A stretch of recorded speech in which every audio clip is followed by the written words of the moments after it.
Hello, everyone. My name is JD Calderon, and this is Indy Comics Explained. And yet again, I brought another fantastic group of independent comic book creators. So please hit like, hit subscribe, share out the video, let everybody know we're here. And once again, I'm gonna bring on this guy who likes to do 15-minute intros for some reason. I don't know why, but he does it on his show. It's real crappy, but I got him here. What's up, Jay? Yeah, that's wait. That, Go ahead. That's the only motherfucking intro that matter right now, okay? You whistle like a motherfucking man, bro. Oh, I'm sorry, just demonetized you. That's okay. I can afford the 44 cents. What, you don't like the 15-minute intros, bro? You don't like the lead-ins? You don't got the build-up of anticipation? Come on, bro. All right. You gotta Tom, how you doing? 18 seconds. You have 18 seconds to tell people what your show is, and then you got to get on with it. And Calderon has that cold now. You got it's cold already. It's cold already. All right. Mr. Sam Vera, please introduce yourself. What's up? I'm Sam the Crazy Man Vera, host of Catch the Craze podcast and creator of Cosmic Wars, which is currently right now on Kickstarter in the last hour. Get your copy today. See, Rosario, 18 seconds. I took more than 18 seconds. Get out of here. Wes, how you doing? Please introduce yourself. Hey, I'm Wes Hartman, creator of Sky Sharks Remastered, currently on Kickstarter in the last 4 days of the campaign. All right. Cool. Hey everybody, I'm Gavin Schultz. I'm the artist and co-creator of Tales from 22nd Street in our final 60-ish hours of Kickstarter now. So, yeah, excited to be here. Cool. Good to have you. So, gentlemen, I'm sure all of you have seen the show question. Or if you haven't, here it is. I'm gonna tell you anyway. Do you really care about your fellow indie creators? Right? Like, we're a community. Everybody says we're a community, allegedly, right? And the question really is, I sometimes wonder, do we really give two shits about one another? Right? And the other portion of this question is why? Right? Why? And Gavin, the way this show works is last man in, first man up. So you're in the hot seat. Yeah. Okay. Well, I think, I definitely do care about my fellow indie creators. I heard something very recently. I can't remember. I think it was Monty King, the indie creator of like Bootleg Spider-Man, some other things. But he said, indie comics are the future, but they're also like, it's not a competition. It's kind of like a giant collaboration. So you kind of have to care about what, your fellow creators are doing, and you got to support, because without each other, we could just go away, So yeah, did I do okay? You're fine. You did fine. Cool. There are no right or wrong answers. That's all yeah, I guess I don't care. No, I'm kidding. That's all right. Only when Jay talks. It's always wrong. Wes, please, what are your thoughts? I'll say yes, you have to care, but within reason, because I'm very much a head down, do the work, and I stay fairly isolated, but I have generated a bunch of good friendships within the indie community, and those are guys I try to stay up with the most, and I try to meet new people here and there, but there's also a lot of drama I avoid by keeping my nose to the grindstone and focusing on the people that I kind of know the most and am most familiar with. So yes, I care what they're doing, and it's a valuable resource share, because the people I'm friendly with, we share advice, we share talent, we share information, and all that's incredibly valuable, because it avoids a lot of problems that can come up by finding the wrong company doing the wrong thing and costing you a lot of money and time. And so it's very valuable to have good partners within the community. But at the same time, I'm also a guy that I'm gonna put my head down and work, and so I miss a lot as well. All right. That's fair. Sam, what are your thoughts? Yes, one of the reasons why we created Catch the Craze podcast, because back in 2005 is because there wasn't a voice for the small guy. And but to Wes's point, there's a limit to that, right? So I have a lot of indie friends. Grew up in this community, but I don't like agendas. I don't like cliques.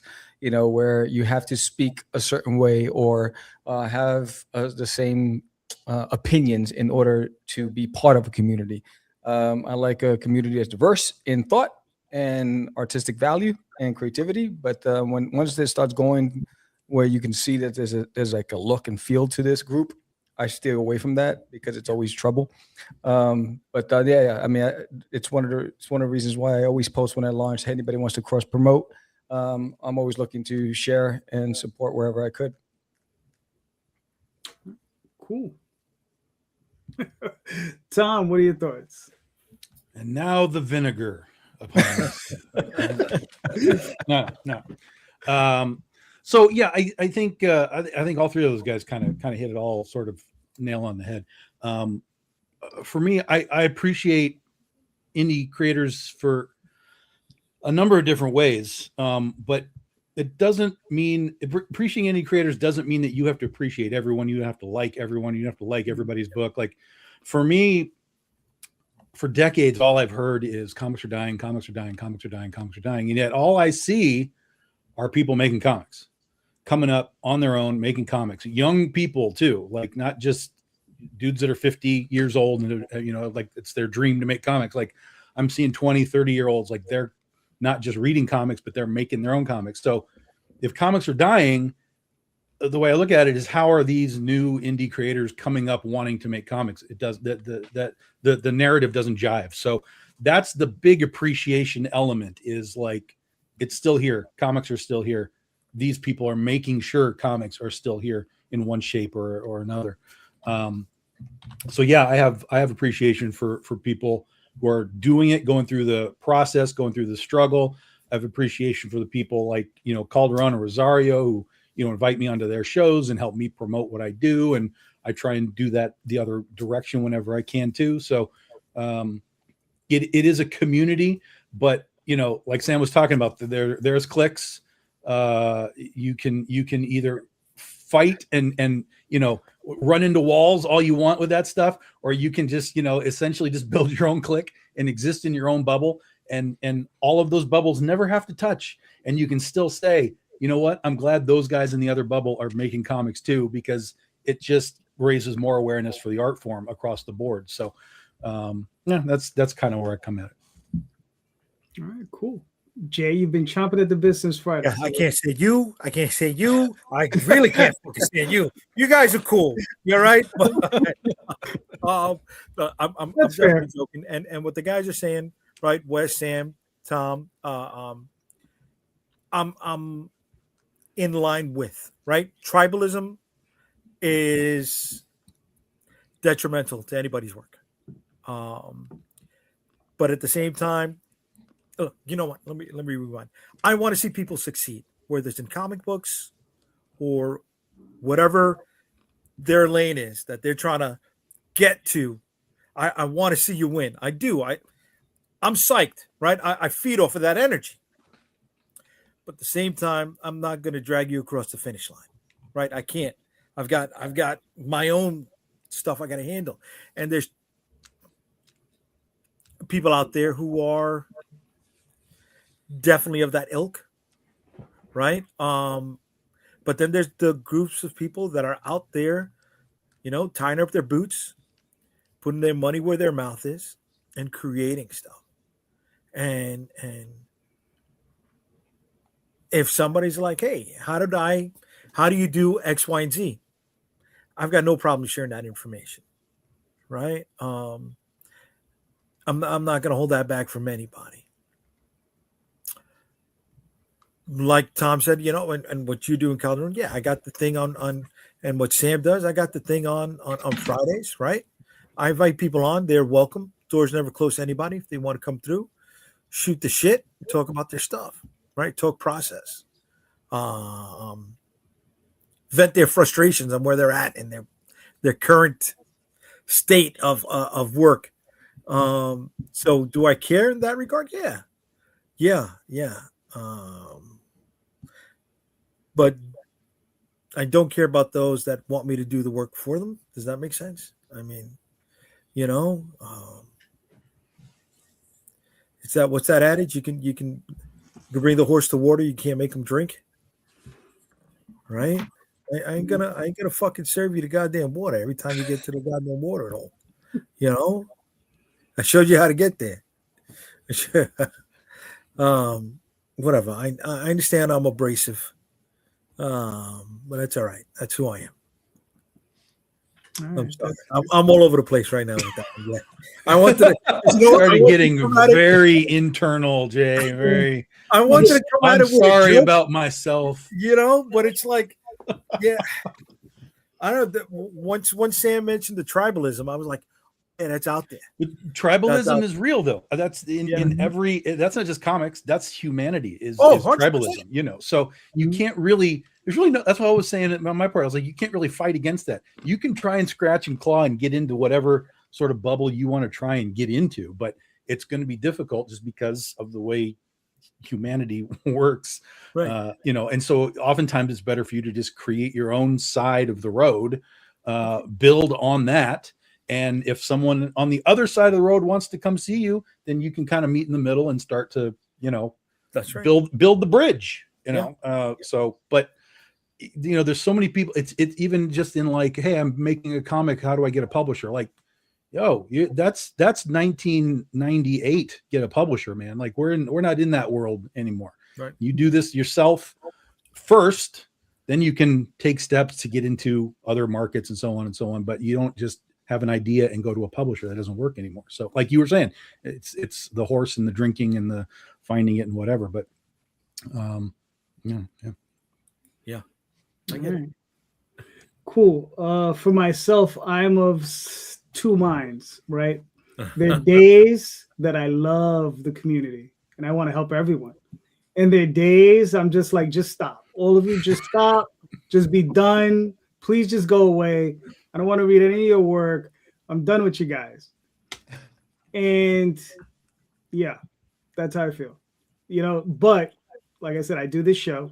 I do this show every week. Or almost every week. You know, we skip a couple of days a year. But I mean, in total, though, I do care because it's kind of like Jay said, I want to see everyone succeed. And I do think there is room for success. And I mean, you know, look, some people are going to be more successful than others, but I think the most positive thing I think I can imbue or espouse is to say that, you know, find your success in the work, right? Do your best work, and that's where you find your success, right? Because if you just rely on financial goals, you're gonna have a hard time. You may have a hard time. Some guys just come out the gate, bam, they're raising $30,000-$40,000, right? And there's gonna be some of us who are never gonna see those heights, right? So you just have to produce the best work you can produce, and just go that route. You know, and look, you know, I say this, I can put my book next to anybody's book and be proud of my book. Yep. You know, that's what I can say. And I don't give a shit who it is. You know, start naming them. I don't care. You know, I can put my book next to theirs. I can say at minimum, I'm giving you a good book, period. Right. And I think that's the thing that we need to strive for, you know, so that's the part where I really care is I want everyone to succeed on that level. I want everyone to be satisfied with their work. Financially, listen, I mean, if it can happen, God bless. I mean, I want it to happen for everybody, but you know, it's tough. It's tough. It's a really, really rough game. So, you know.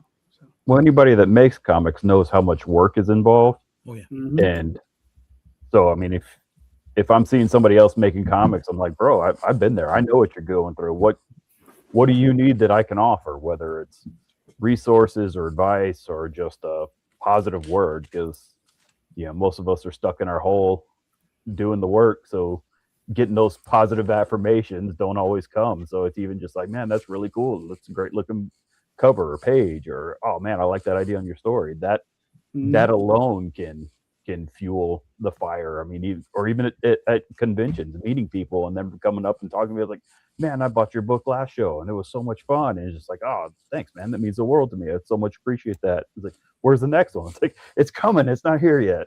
Yeah. Yeah. I'll still never forgive you, Wes, for Space Vegas. I'm so upset. So upset that you got there first. Uh-oh. But there you go. Right. There you All go. right. Sorry, Tom. Sorry, not sorry. Wes, I don't know what you did. I don't know what he's talking about. But you know what? Good on you. Keep doing it. He's talking about my other creator-owned series, Savage Sasquatch. It's about Bigfoot in space. Oh, And okay. So the last, No, I don't know about this. yeah, last issues 5 and 6, the culmination of the first volume. He's on Space Vegas. Oh, okay. Nice. All right, cool. All right, Jay, you're up. All right. Well, following the theme of tonight's question, and with some of the stuff that Wes brought up a moment ago, for those of us that are seasoned and been around the block a few times, if you have one of these newbies coming at you, feeding you the lines of bullshit, do you stick out the olive branch, a helping hand? Do you call them out on their bullshit? Or do you just walk away and let them be? Let them suffer? What's an example of a line of bullshit?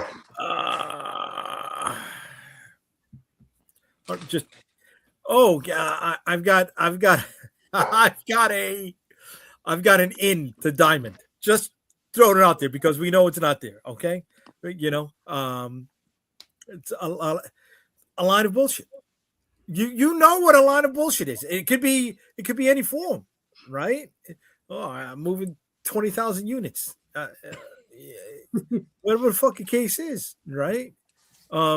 If you see them coming out, do you offer them a helping hand? Be like, maybe you shouldn't go in that direction. Do you call them out on their bullshit? Like, come on, man, stop fucking with me. Or do you just keep it moving? Fair enough. Wes, you're up.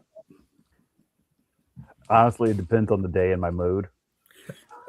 Fair. That's fair. Yeah. Because there's days where like, all right, let's climb this tree. Let's see what you got. And I'll let them feed and like, okay, that's cool. Like, good luck. And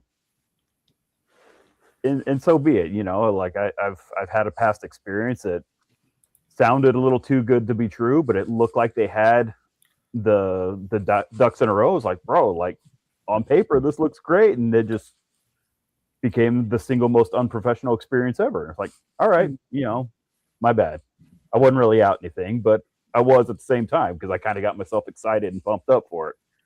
There's other days where I'm not in the mood and it's just like, yeah, we'll talk later, and I'll just never talk to them again.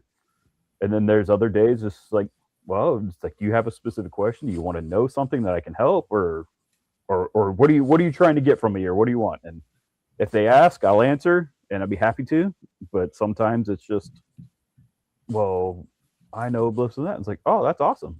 I don't know him, or I met him, or her, or whatever. It's like, that's great, man. That's awesome. Next time I see him or talk to him, I'll mention you to him. Say hi.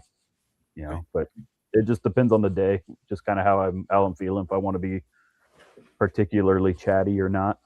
Because I spend all my day with my little kids, my 18-month-old son. So a lot of my day is just spent with somebody screaming at me and calling me mama instead of dad.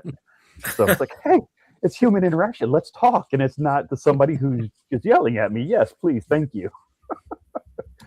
Other days I've had it up here. Don't talk to me. Yeah. All right. That's fair. Sam, what are your thoughts? It happens all the time. I stay away from it.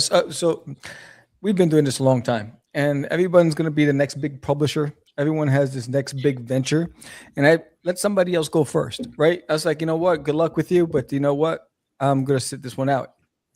I may miss that train to prosperity, but I'm willing to take that risk because I've seen so many have come with grandiose aspirations and they just don't have the mechanics or the foundation to actually achieve it.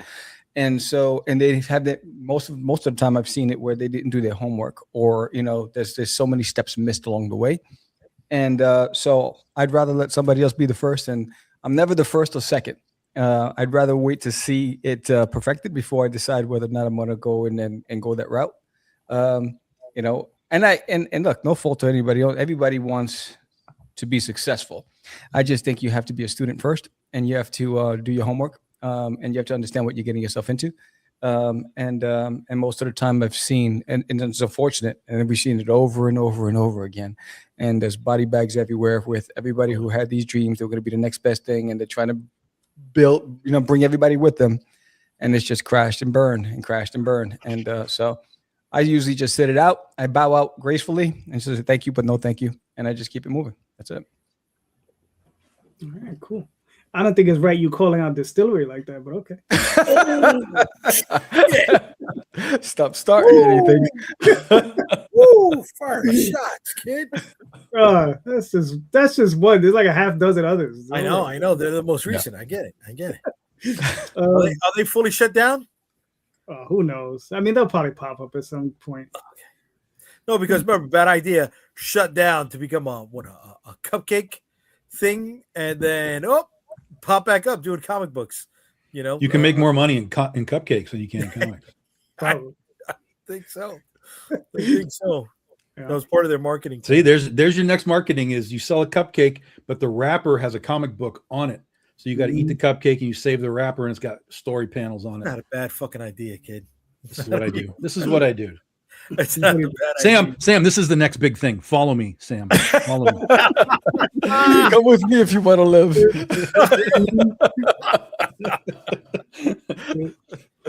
All right, Gavin, you're up. What are your thoughts? You're muted. Well, so I guess I don't know if I feel super qualified to answer this question. This is our first book, and I've been thinking of the line of bullshit that I would feed you guys. We're going to be the next big thing. But no. I'm really just, I'm excited. This is our first full finished project that we've completed, and I'm here to just, a question like this, I'm here to sponge and make sure that I don't misstep any of you on the con floor and stay in good Don't graces. worry, we'll trip you if you need to be tripped. It's fine. Yeah, we'll happily take care of you. Yeah, but no, the answers are great. I'll if I think of something, I'll add it. But cool. Okay, fair enough, man. Yeah, Tom, what are your thoughts? Everybody knows me. I don't take bullshit, and I'll put it right back in your face if I think that you need it. But that's sort of the thing for me. Is same with Wes. It's sort of like it's what day is it? What movie did I watch recently? What mood am I in? It will depend on how much you're going to get back, if at all. I might just let you continue to bury yourself, and I don't care.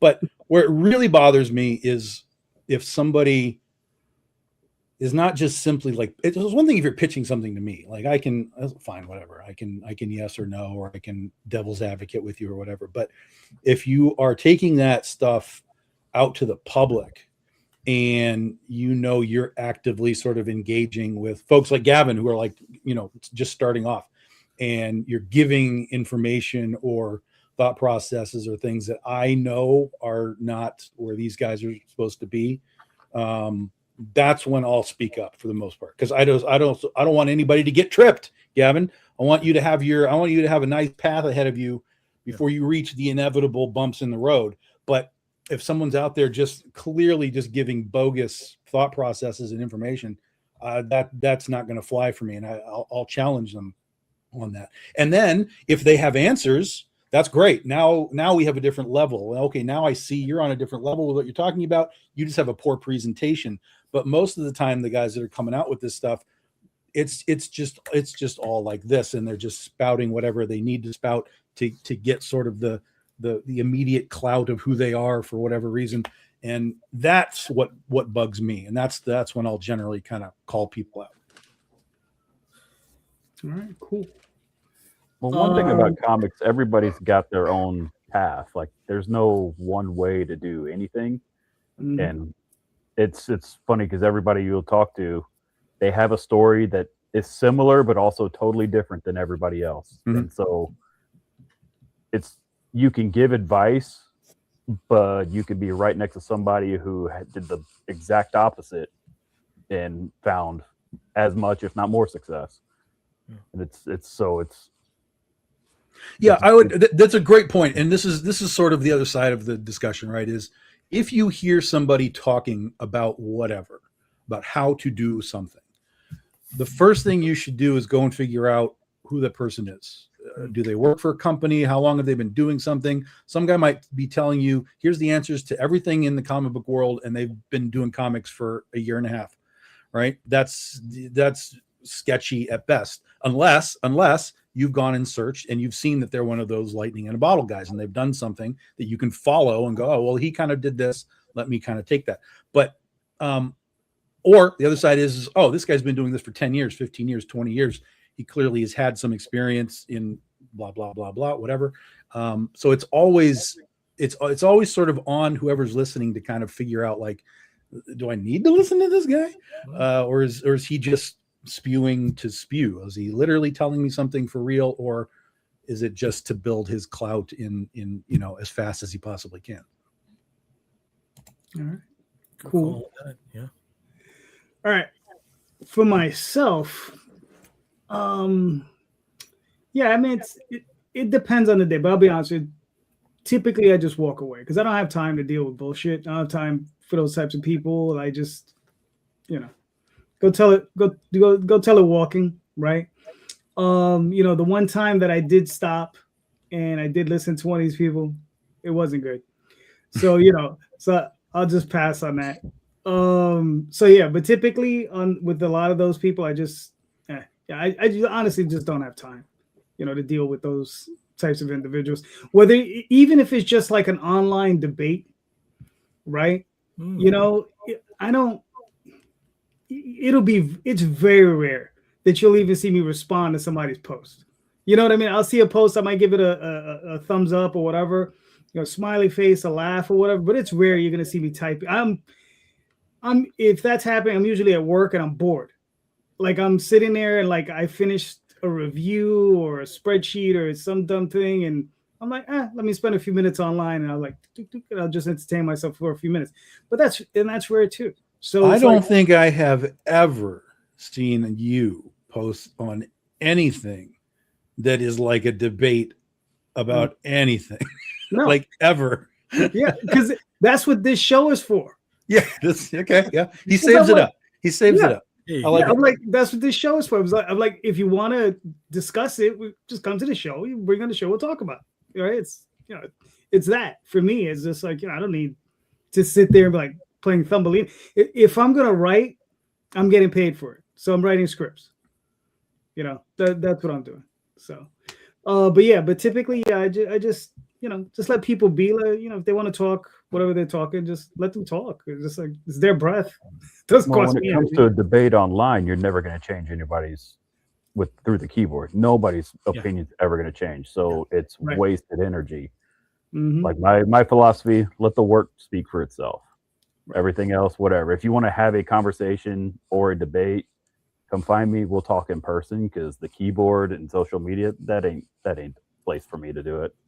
Because other people will get involved, and especially in a unique conversation now. You're not wrong, but that's where a lot of the times where people will kind of post their BS because they don't want it in this sort of a forum, because they know they will get slammed by the people that have been doing this and so on. So they're happy to go into these like art groups and comic groups and whatever, and just start spilling it. And then, like I said, and then all the sort of the newbie guys, like the rest of us are like, whatever, dude. But then all the newbie guys are like, oh, let me get in on this. And then that's where I got to be like, slow down. And I know that I might only save one person out of all of that if I make them stop and think about what they're reading. But if I save one person, then I save one person.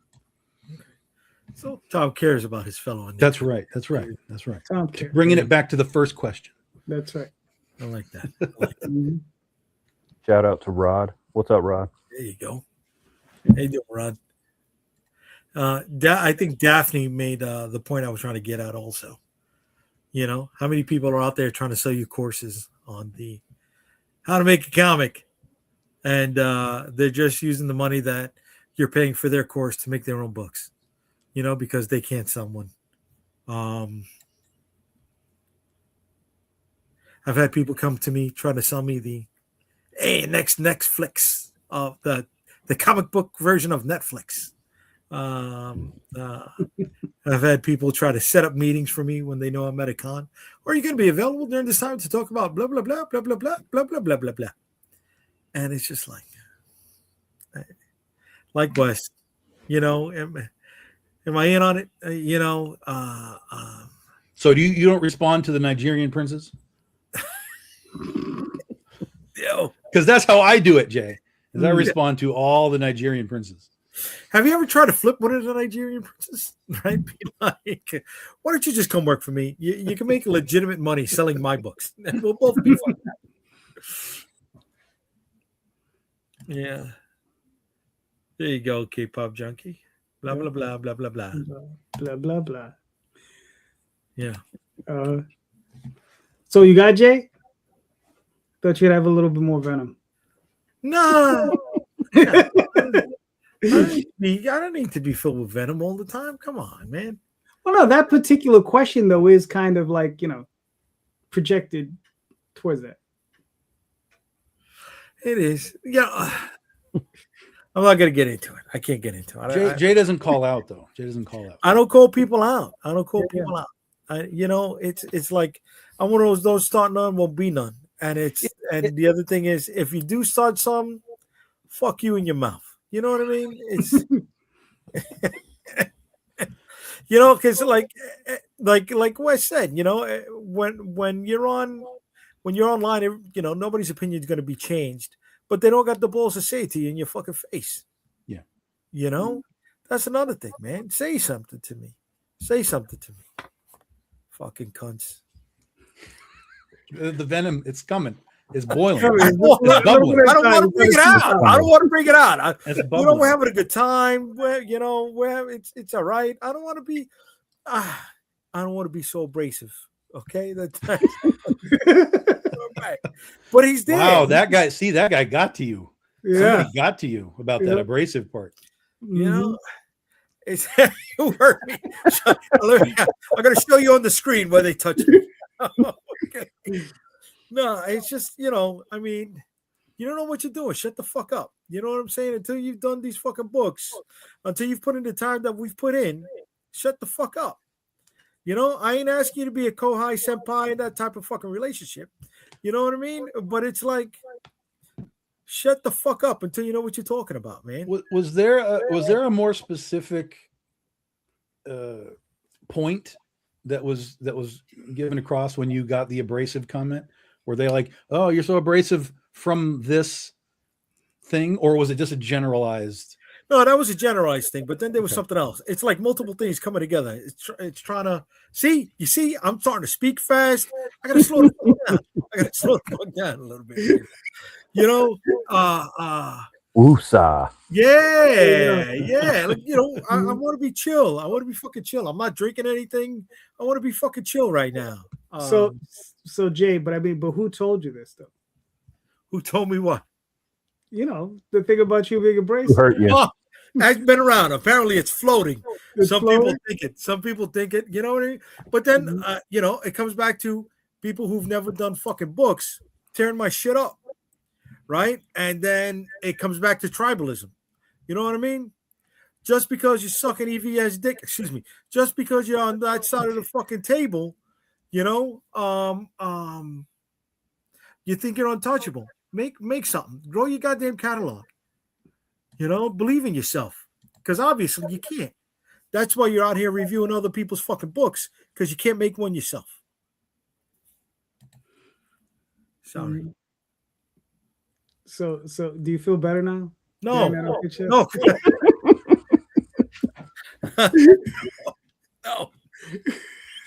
Now he's mad, dude. We egged him on. We do this every week. You can't worry about reviews. You can't, like, ever. I famously do this Western Wizard of Oz, right? And I famously talked about this review that I got once from these three girls who did comic reviews, and it was a good review. Like, overall, they were like, this is a good review, whatever. But what was funny was towards the end of the review, one of the girls was like, the only thing I didn't understand is why was this random lion in this book, and I'm like, Right. random lion. Do you have no context of what the Wizard of Oz is? Like, so you have to always sort of understand where some of this stuff is coming from. It's coming from an alternate sort of bubble, essentially, like we talked about. It's coming from an alternate bubble of just like, well, I exist in this bubble, but I'm going to go look at what's in someone else's bubble and see what's there. But just don't just don't even worry about the reviews, man. No, it just doesn't matter. I know. It's just when some dumb motherfucker tells me, brings my campaign up on their stream and says, "Oh, I really need to start doing a review of people's campaigns, and the only place your campaign is getting accepted is Fund My Comic." Shut the fuck up. You know what I'm saying, man? Shut the fuck up. Okay. Sorry, I'm getting messages to calm down. I can calm down. You know what I mean? But the thing is, they won't have the fucking balls to say this to me in fucking person. Say it to me, motherfucker. You feeling better now? You okay? No.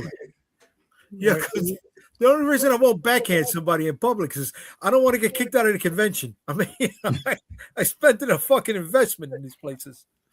They're not cheap. It's like, shut the fuck up, man. All right.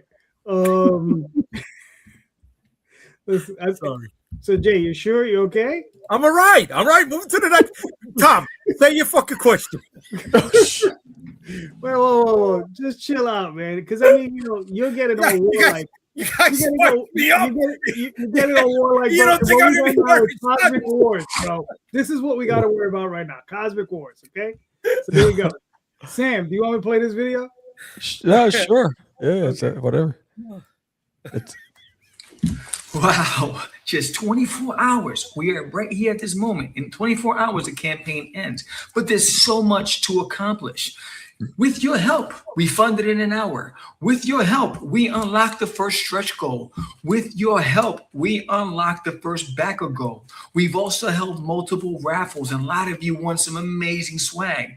But it's not over. We're just 10 backers away from unlocking the next backer goal, and we are $353 away from unlocking the next stretch goal. And that is raffling off issue number 0 from 2003, and all physical backers getting a 5x7 print of Gorf versus Evil. A lot of you have come along the way. I appreciate every one of you, but some of you are still waiting. Can you pledge now? Let's end this campaign on a high. We can do better than 50, but I need you to do so. Click that link, pledge today. I'll see you at the end of the Kickstarter. We're warriors in a cosmic war. All right. Sam, what are we looking at? Walk us We're through. looking at the first comic book I ever created. I created the character back in when I was 12 years old. His name was Scrungy at the time, and he was my imaginary friend that I gave form to. And then he evolved into Cosmic Gorf. And so his first debut was in 2003. And then I decided to go back in the archives, redo the entire thing, add new characters, expand the world. And this is the new launch of Cosmic Wars. That's a time-lapse drawing that I did on Clip Studio. Basically, it's the story of a fallen hero. He was supposed to protect the king in the great battle. He didn't show up on time. The king fell. He blamed himself. He went into exile. And he is also the protector of the Arthenian star. And now without him, he puts everything at risk. And the daughter of the king, Princess Reina, now becomes ruler, and there's never been a female ruler before. So she has resistance from all sides, and Lord Evil is trying to overthrow her. And so she needs to search for Gorf and find him wherever he's hiding in order to get him and convince him to come back. Even though her army believes they don't need Gorf, she believes she does. So this is where the story begins. And it's a 30-page issue. It's issue 0. And I'm excited to debut it here. It has some fantastic covers, one by Lou Pon, who did an homage to Frank Frazetta's Conan. It's fantastic. That's a variant cover. And Marco DeFilio, who did indie books like Path of the Pale Rider, he did a fantastic cover as well. That's also available on this campaign. We have blind bags. We have variant covers. We have a lot of great swag and amazing add-ons. All right, cool. And we're down to the last 12 minutes. Oh, damn. So back in now. So this is obviously the first issue. How many more issues do you think in this arc or this story? This story was written to be 100 plus. So, I'll take it as far as I can while I'm on this planet, but it was written to be an ongoing series. Okay. But let's say that you probably have a current arc you're working on. Like, how long do you think the arc is going to be? Every arc is 10 issues. Okay. Mm-hmm. Yeah. All right, cool. And there's fantastic characters like Lord Evil and Zarkinar and Commander Rox and Zanzarax and Professor Ramses. Duty, yes. If you've read any of There's an Alien in My Toilet, you've seen some little what do you call them? Elements of Gorf. So there was posters in the bedroom, but at the end of issue 7, there were 3 alternate endings. One of them was with Gorf. If you picked up Duty's Monsters, Gorf is in that book as well. So there's a crossover, but not in this series. They have spin-offs, and I wrote a children's book with Gorf and Duty that I've also produced as well. But they do cross over, but for specific reasons. But they're not in the same universe, but they do meet. Okay. All right. Cool. Now, what type of age group do you think this would be appropriate for? 10 plus. 10 plus. Okay. Yeah. Because of the swords and the guns and all that stuff, whatever, the laser blasters, but say 10 plus. Gotcha. All right. Cool. So I mean, you said you started developing this when you were 12. What made you think of picking it back up and continuing? Well, Gorf was always in my heart, but every year for the past 4 years, George kept saying, when are you going to do Gorf? When are you going to do Cosmic Wars? When are you going to do Cosmic Wars again? And then so after Forbidden was released, I realized that, time is not our friend, right? Tomorrow's not promised to anybody, right? So I was like, you know what? There's no better time to introduce it than now, a break before I release issue 8 of There's an Alien in My Toilet. So I needed to recharge myself artistically and creatively. And so once I started digging into crates and looking at the old files and stuff, I got excited again. And I was like, all right, you know what? I got to do this. And I just started. It felt like I just reconnected with an old friend. All right, cool. Well, I mean, so we have George to blame, is what you're saying. Yeah. But I mean, if you've seen Gorf, I mean, if you pull up the camera, this is what Gorf looked like when his original design. Right here, he looked like a mixer of Alf and the Stay Puft Marshmallow Man. When I was young. Okay. So that was a clay. That was a clay model that I did. So he's been with me. He's been with me forever. All right, cool.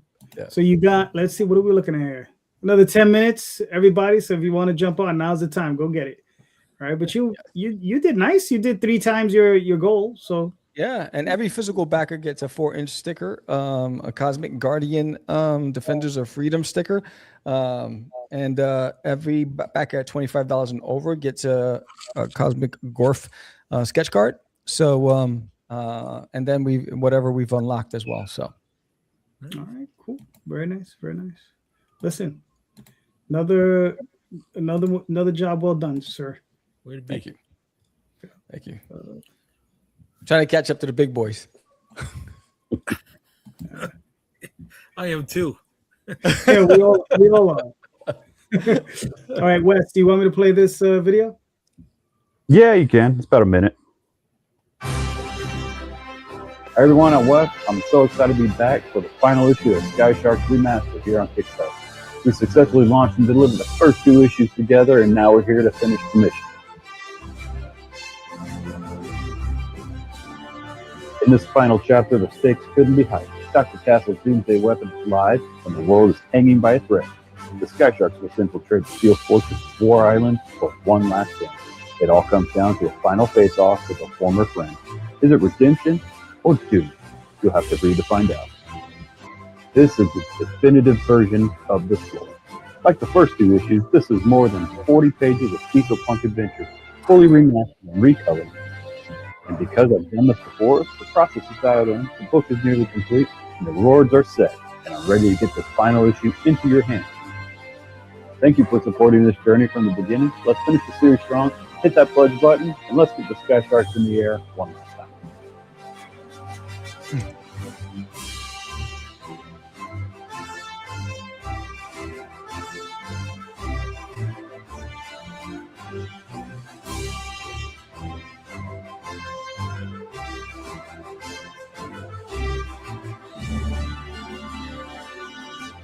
Got to do the movie credit roll, you know?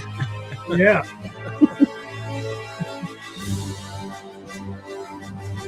I will say, making Kickstarter videos is my least favorite part. Oh yeah. All right, cool. So, all right, so this is a remastered version. How long have you been working on this book? Oh man, so this was my very first creator-owned series that Fred Perry and I co-created way back almost 20 years ago. Actually, Rod Espinoza there in the audiences was around in the same studio in those days. It was originally a 5-issue miniseries that were released monthly and kind of came and went without any kind of fanfare. I mean, at the time, there was nothing like it on shelves. You know, Rocketeer was out of print. You know, there weren't monthly comics. There were no pulp comics. There was nothing like it on the shelves. And I was like, man, I want to read something like that. So we made it, and it kind of fizzled out. And we had copies, but over the years, they became unavailable and have been unavailable forever. And for a long, long time. And since I started doing Savage Sasquatch through Kickstarter and kind of building my own little audience through that, I found all my old files, and I was like, you know what? Like, I'm going to have time between Volume 1 and Volume 2 of Sasquatch. It'd be really cool if I could have something in the meantime. Like, all this work is done, but I am, 15 plus years better. I can go in and pump up the colors. I wanted to re-letter the whole book, but it turns out like about a third of it, the balloons were managed to get flattened to the page. So it's like, oh man, it's gonna be too much work to re-letter everything and take those balloons out. So I went in and made adjustments where I could just to try and make it a little more easily to read, color-coded like radio transmissions between the characters and fix some spelling mistakes and just odds and ends, some continuity errors that I found that, just with time, it's like, man, I could really make this better.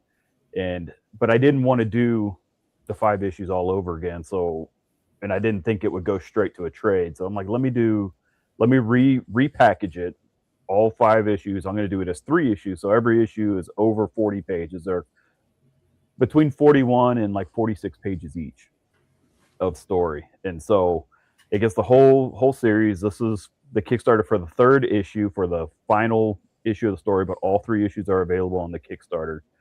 And essentially, I like to describe when I'm talking to people at cons, if you're a fan of the TV show Firefly, which had the big announcement today by happenstance, it's like Firefly, but with airplanes instead of spaceships. And it's kind of my love letter to like the Rocketeer and Black Hawk and Crimson Sky and the Sky Captain and the World of Tomorrow and all that kind of great stuff that when I did it, there wasn't anything out there like it. And now there's a lot more available in the same vein. So I was like, man, maybe this has a shot again. So here we are putting it out and having a good time. We got the covers, like Fred's original covers. Fred Perry's the artist and my co-creator, and I learned so much from Fred on this book. Like I cannot say enough good things about Fred and his creativity and his knowledge and his generosity. And so I learned a ton, which parlayed right over into my creating Savage Sasquatch. So I was like, man, if anybody read my Sasquatch series and you like that, I learned most everything you like about Sasquatch on this series. So even though one's in space and one's in airplanes, I think there's a lot of crossover and just in tone.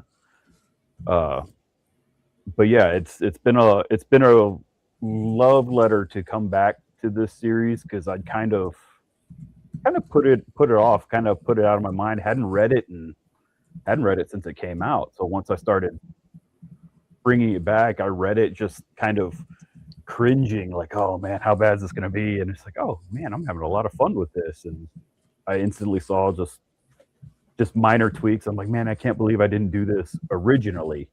You know, they've got a big flying fortress that in the original release, for whatever reason, I called it the Colossus. And I'm like, dude, they're sky sharks. Why in the world isn't the Megalodon? Like, just like, duh. So just some of the things like that I'm like, yeah, I really want to make these changes and kind of create the definitive edition of this series and bring it back to an audience that didn't see it when it first came out a long time ago, or heck, at this point they may not even been born. So true. But it's a lot of fun, man. I really do like this, and it's been great going back to it and revisiting the art, and just I've been having a lot of fun. It was going to be, I was hoping to release it all within like a year and a half, the 3 issues, but life kind of stretched that out. We had events happen, and we're having a kid, and like, oh, I got to go work and make sure I got enough money, and so what was going to be an 18-month period became about 3 years. So it was about 1 issue a year on average.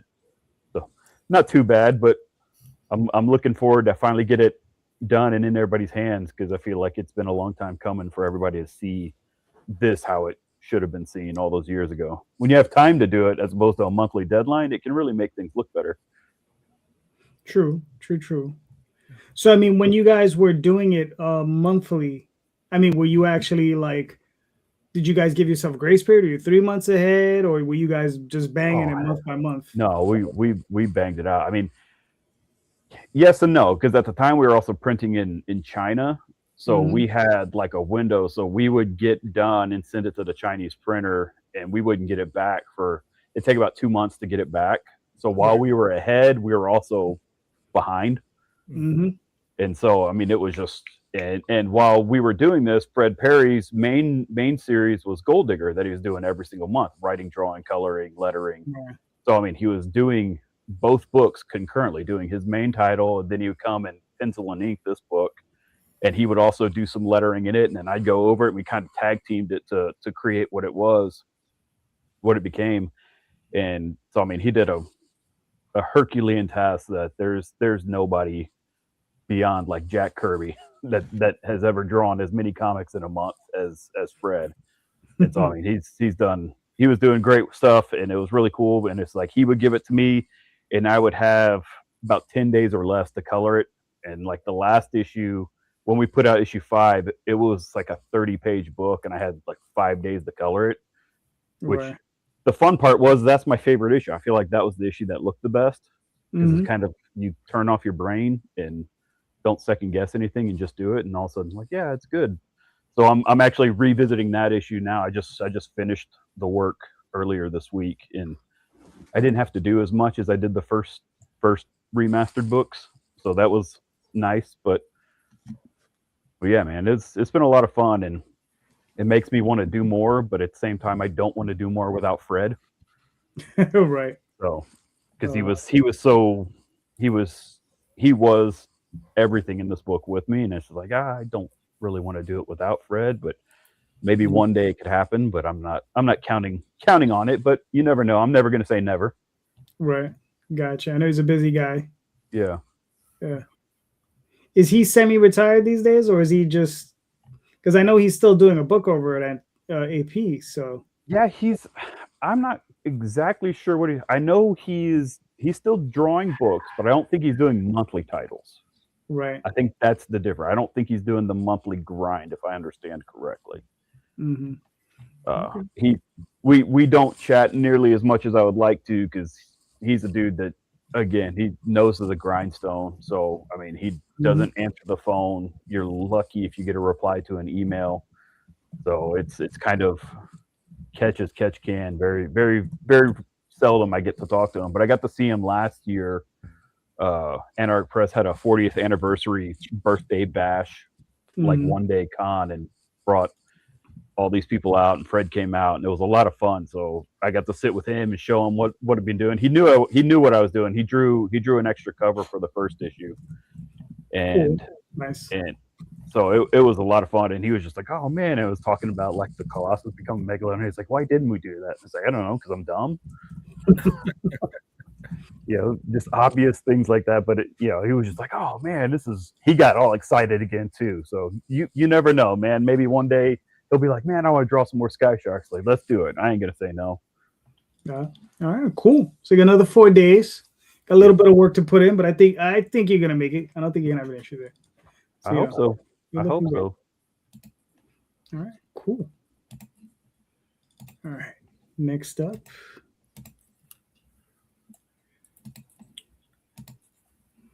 All right, Tales from 22nd Street.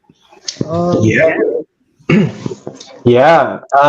So this is our book. We don't have a fun video. I think we both had anxiety about making a video, and we were like, let's see if we can do this without one.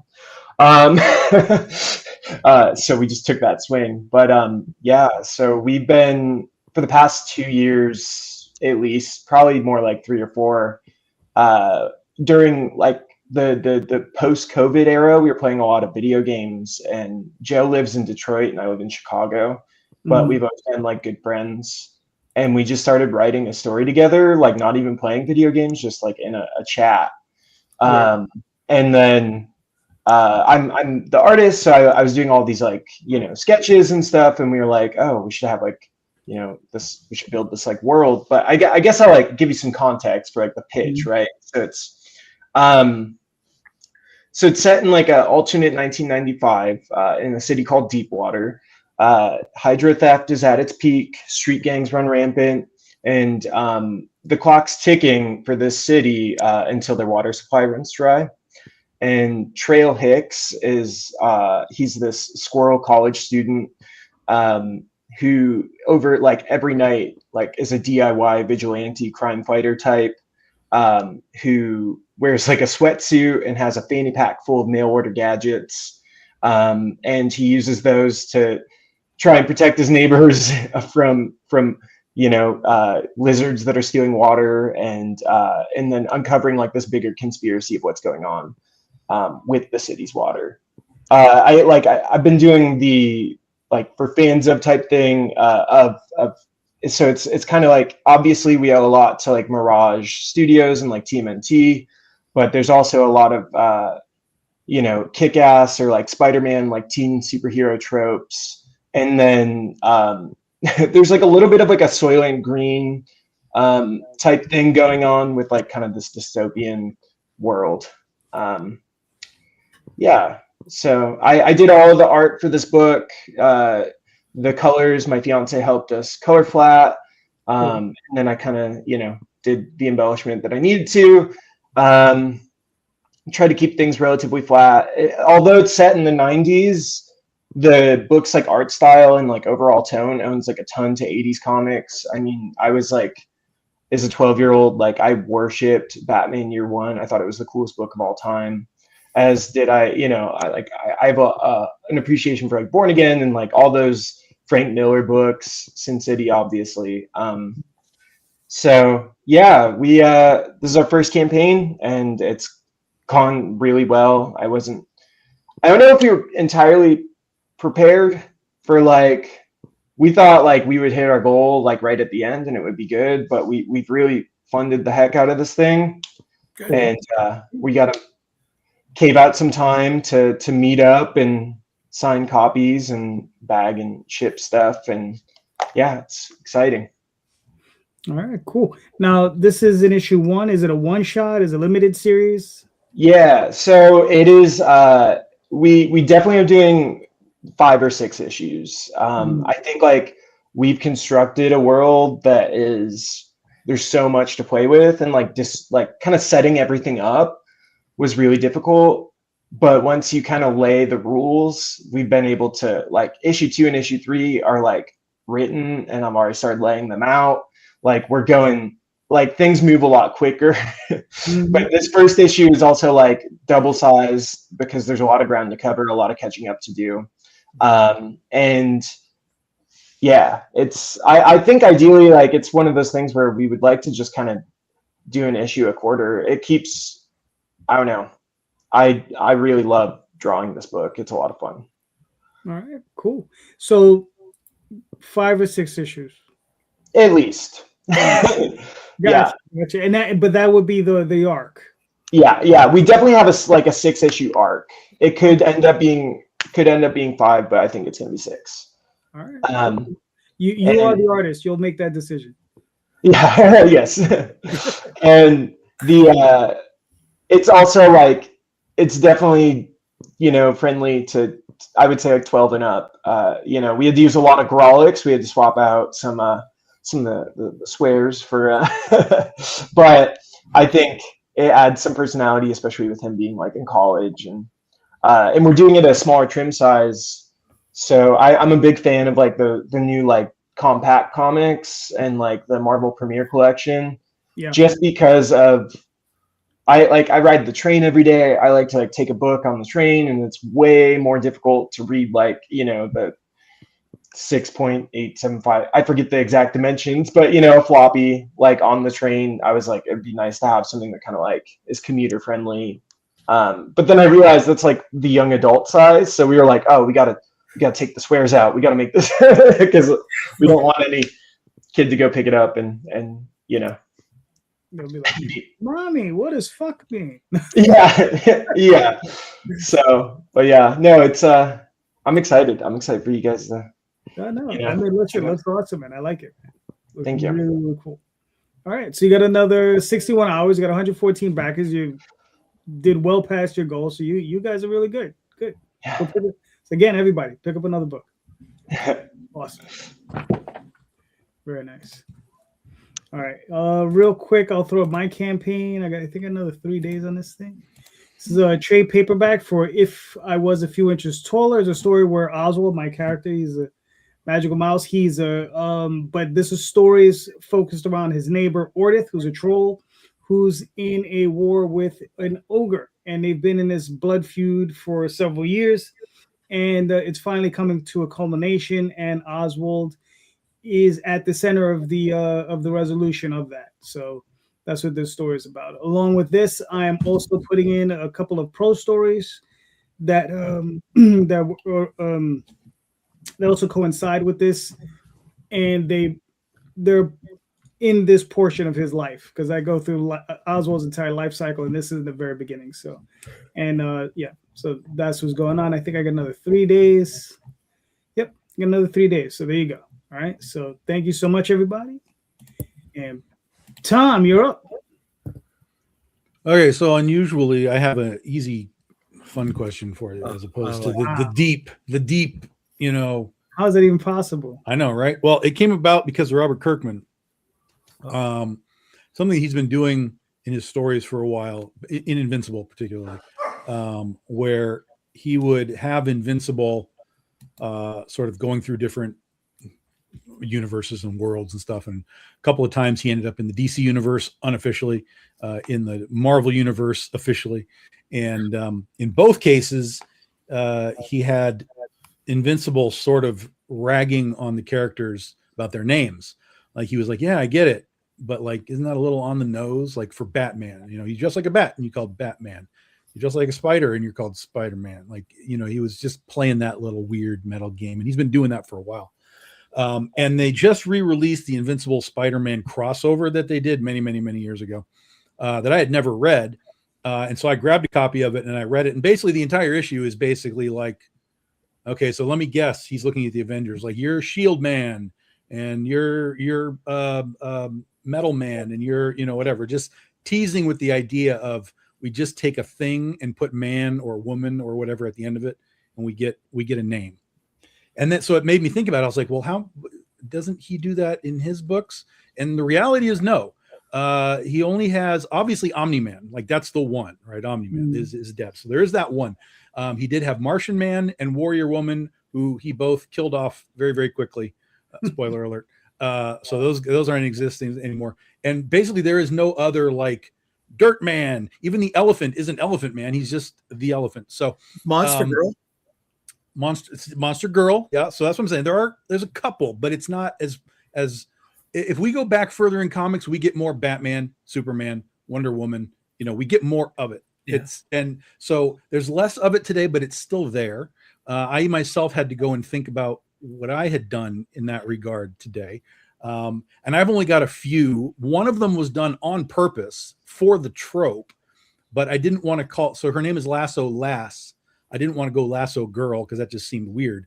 But I know, like in the Legion of Superheroes, they have lasses in there instead of calling everybody something girl or whatever. So, but I've only got like 3 in my entirety of all the books that I do, particularly in the superhero worlds. So the question is basically just like, does barring the ones that we're all just in on, Batman, Superman, Wonder Woman, we get it. When you read like a new superhero book, if someone's just like Window Man or Car Man or Tree Man or something, like, does that throw you off? Like, is it weird? Do you register it the way that Kirkman seems to register those things? And does it bother you? Yes or no? And then the flip side is, if you have done a superhero book of your own, how many Tree Mans and Tree Girls do you have in your series? All right, Sam, you're up. All right, give me the first question. Part So one of the first- question. Yeah, the first part of the question is basically like, if you read a new book, not if you're reading Batman or Superman, those are in. Right. If you go into somebody's new superhero book and everybody's like, I'm Tree Man and I'm Car Man and I'm Concrete Man, is that weird? Does it throw you off? Like, would you prefer that Concrete Man was just called Asphalt, to make it a little more, you know what I mean? Like, do the names like that throw you off at all? Or are you just like, well, this is just what the guy wanted to do and I accept what it is? It all depends. Like, when you have JD Calderon and JD Rosario, right? It's like, it all depends. Like, which one is it, right? JD, just spelled differently. But no, I think it all depends on what the character looks like and the backstory of the character. Because sometimes, as a reader, we imagine it one way, and then what you're seeing is another. So I think it all depends on the look and if it makes sense to the story. If it doesn't make sense and it feels like you just throw it in, then you're like, ugh, then it becomes corny. Right. Yeah. So I think it all depends on the actual character and how it fits in that universe. That's my best answer. JD Rosario, stop acting up. No, wait. I'm with you, kid. I'm with you on that one. All right, cool. Gavin, what are your thoughts? Yeah, so I think it depends on, or like, I guess I want to clarify. Is it like, are we talking about like a super serious comic? Because it can be however you want to interpret it, right? And I think that's kind of where Sam's coming from. Like, if it's a super serious comic and dude's named Tree Man, it's probably not going to play. But if you understand that the comic is a goofy thing, it might work better. But however you want to interpret it. Yeah, I think if it's like something that's presenting as very serious and it's like a fresh new thing, and it kind of comes off goofy to me, it takes me out of it. I would say I would almost just rather not know the name, and there's some contexts where it works, like a series that didn't feel off guard, like in that regard. It was have you guys ever read Mudman by Paul Grist? It was like a very, very short, like 4-issue series, like in like 2004 or something. But that Mudman, I was like, oh, this is cool. Like, I don't know. It was sold to me. I couldn't tell you how, couldn't tell you why.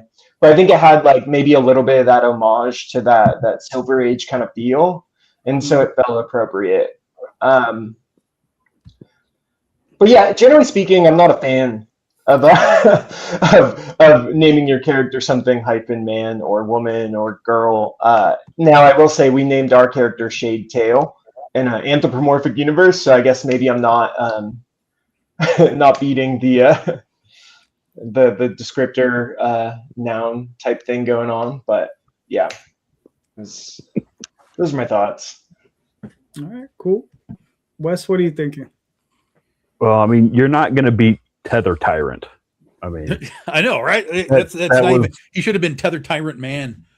I mean, that was fantastic when Kirkman did Tether Tyrant. I was like, that's amazing. I love that. He has a lot of great names, and that's why it kind of got into my head. Like, does he have X-Man, X-Woman? And he really Not doesn't.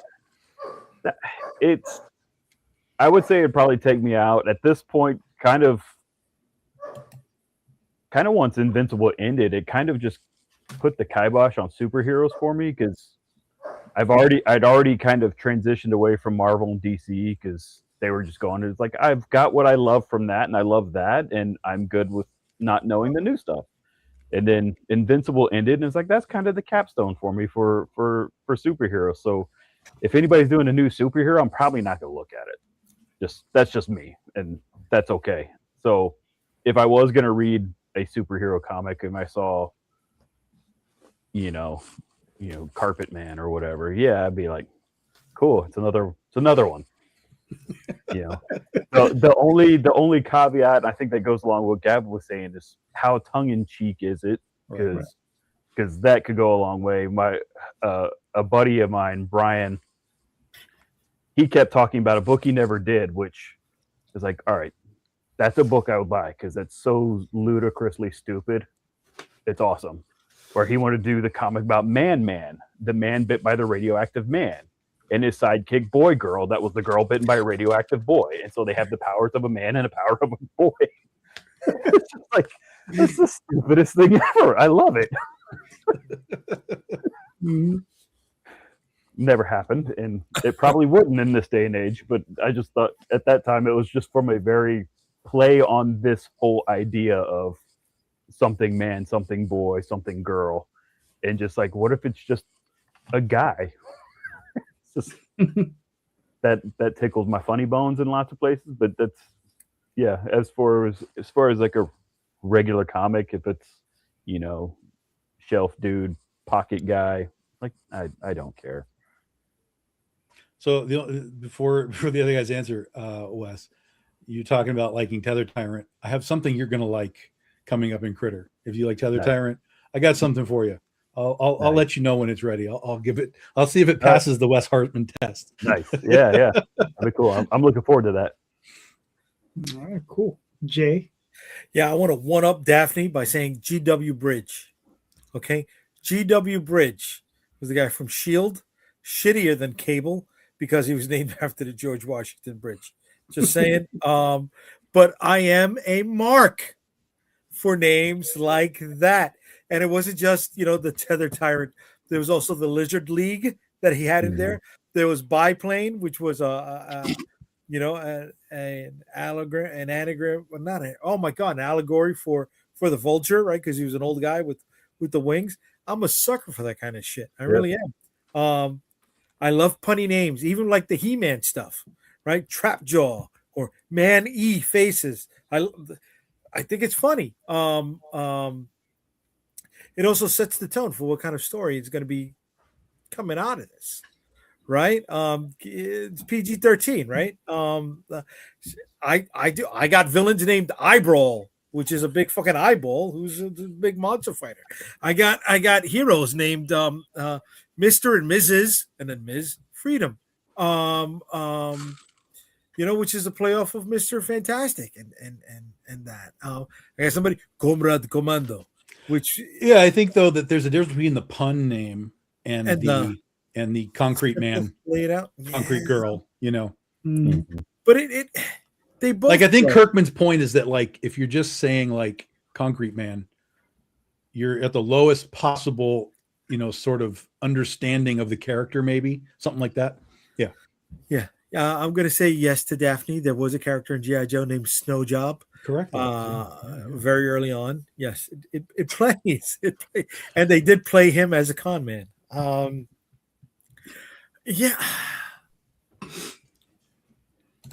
are great though, man. You can't go wrong with a pun.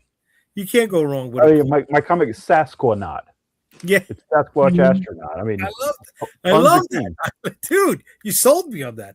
But I don't know. Is it shitty? Yeah. Well, I'm not saying it's shitty. Like, he clearly just looks at it as it's a little corny. It's a little.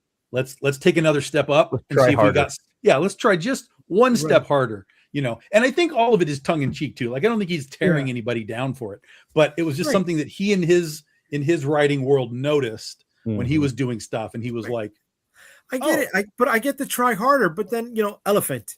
Come on, spice it yeah, up. but the elephant is just the rhino, just like you I just know, said. Right? I know. Biplane is the vulture. Like, But even the wrestler, put the Y in rhino. Have fun with elephant. Font. Fent. He did too much fentanyl and he survived and became an elephant. Just fucking play it. Play with it, bro. Play with it. We're fucking writers. This is silly. We make fucking comic books. Let's have fun with this shit, bro. Come on. Wes said earlier, he's gonna put the Megalodon in Sky Sharks. Fuck yeah, bro. Fucking go for that shit, right?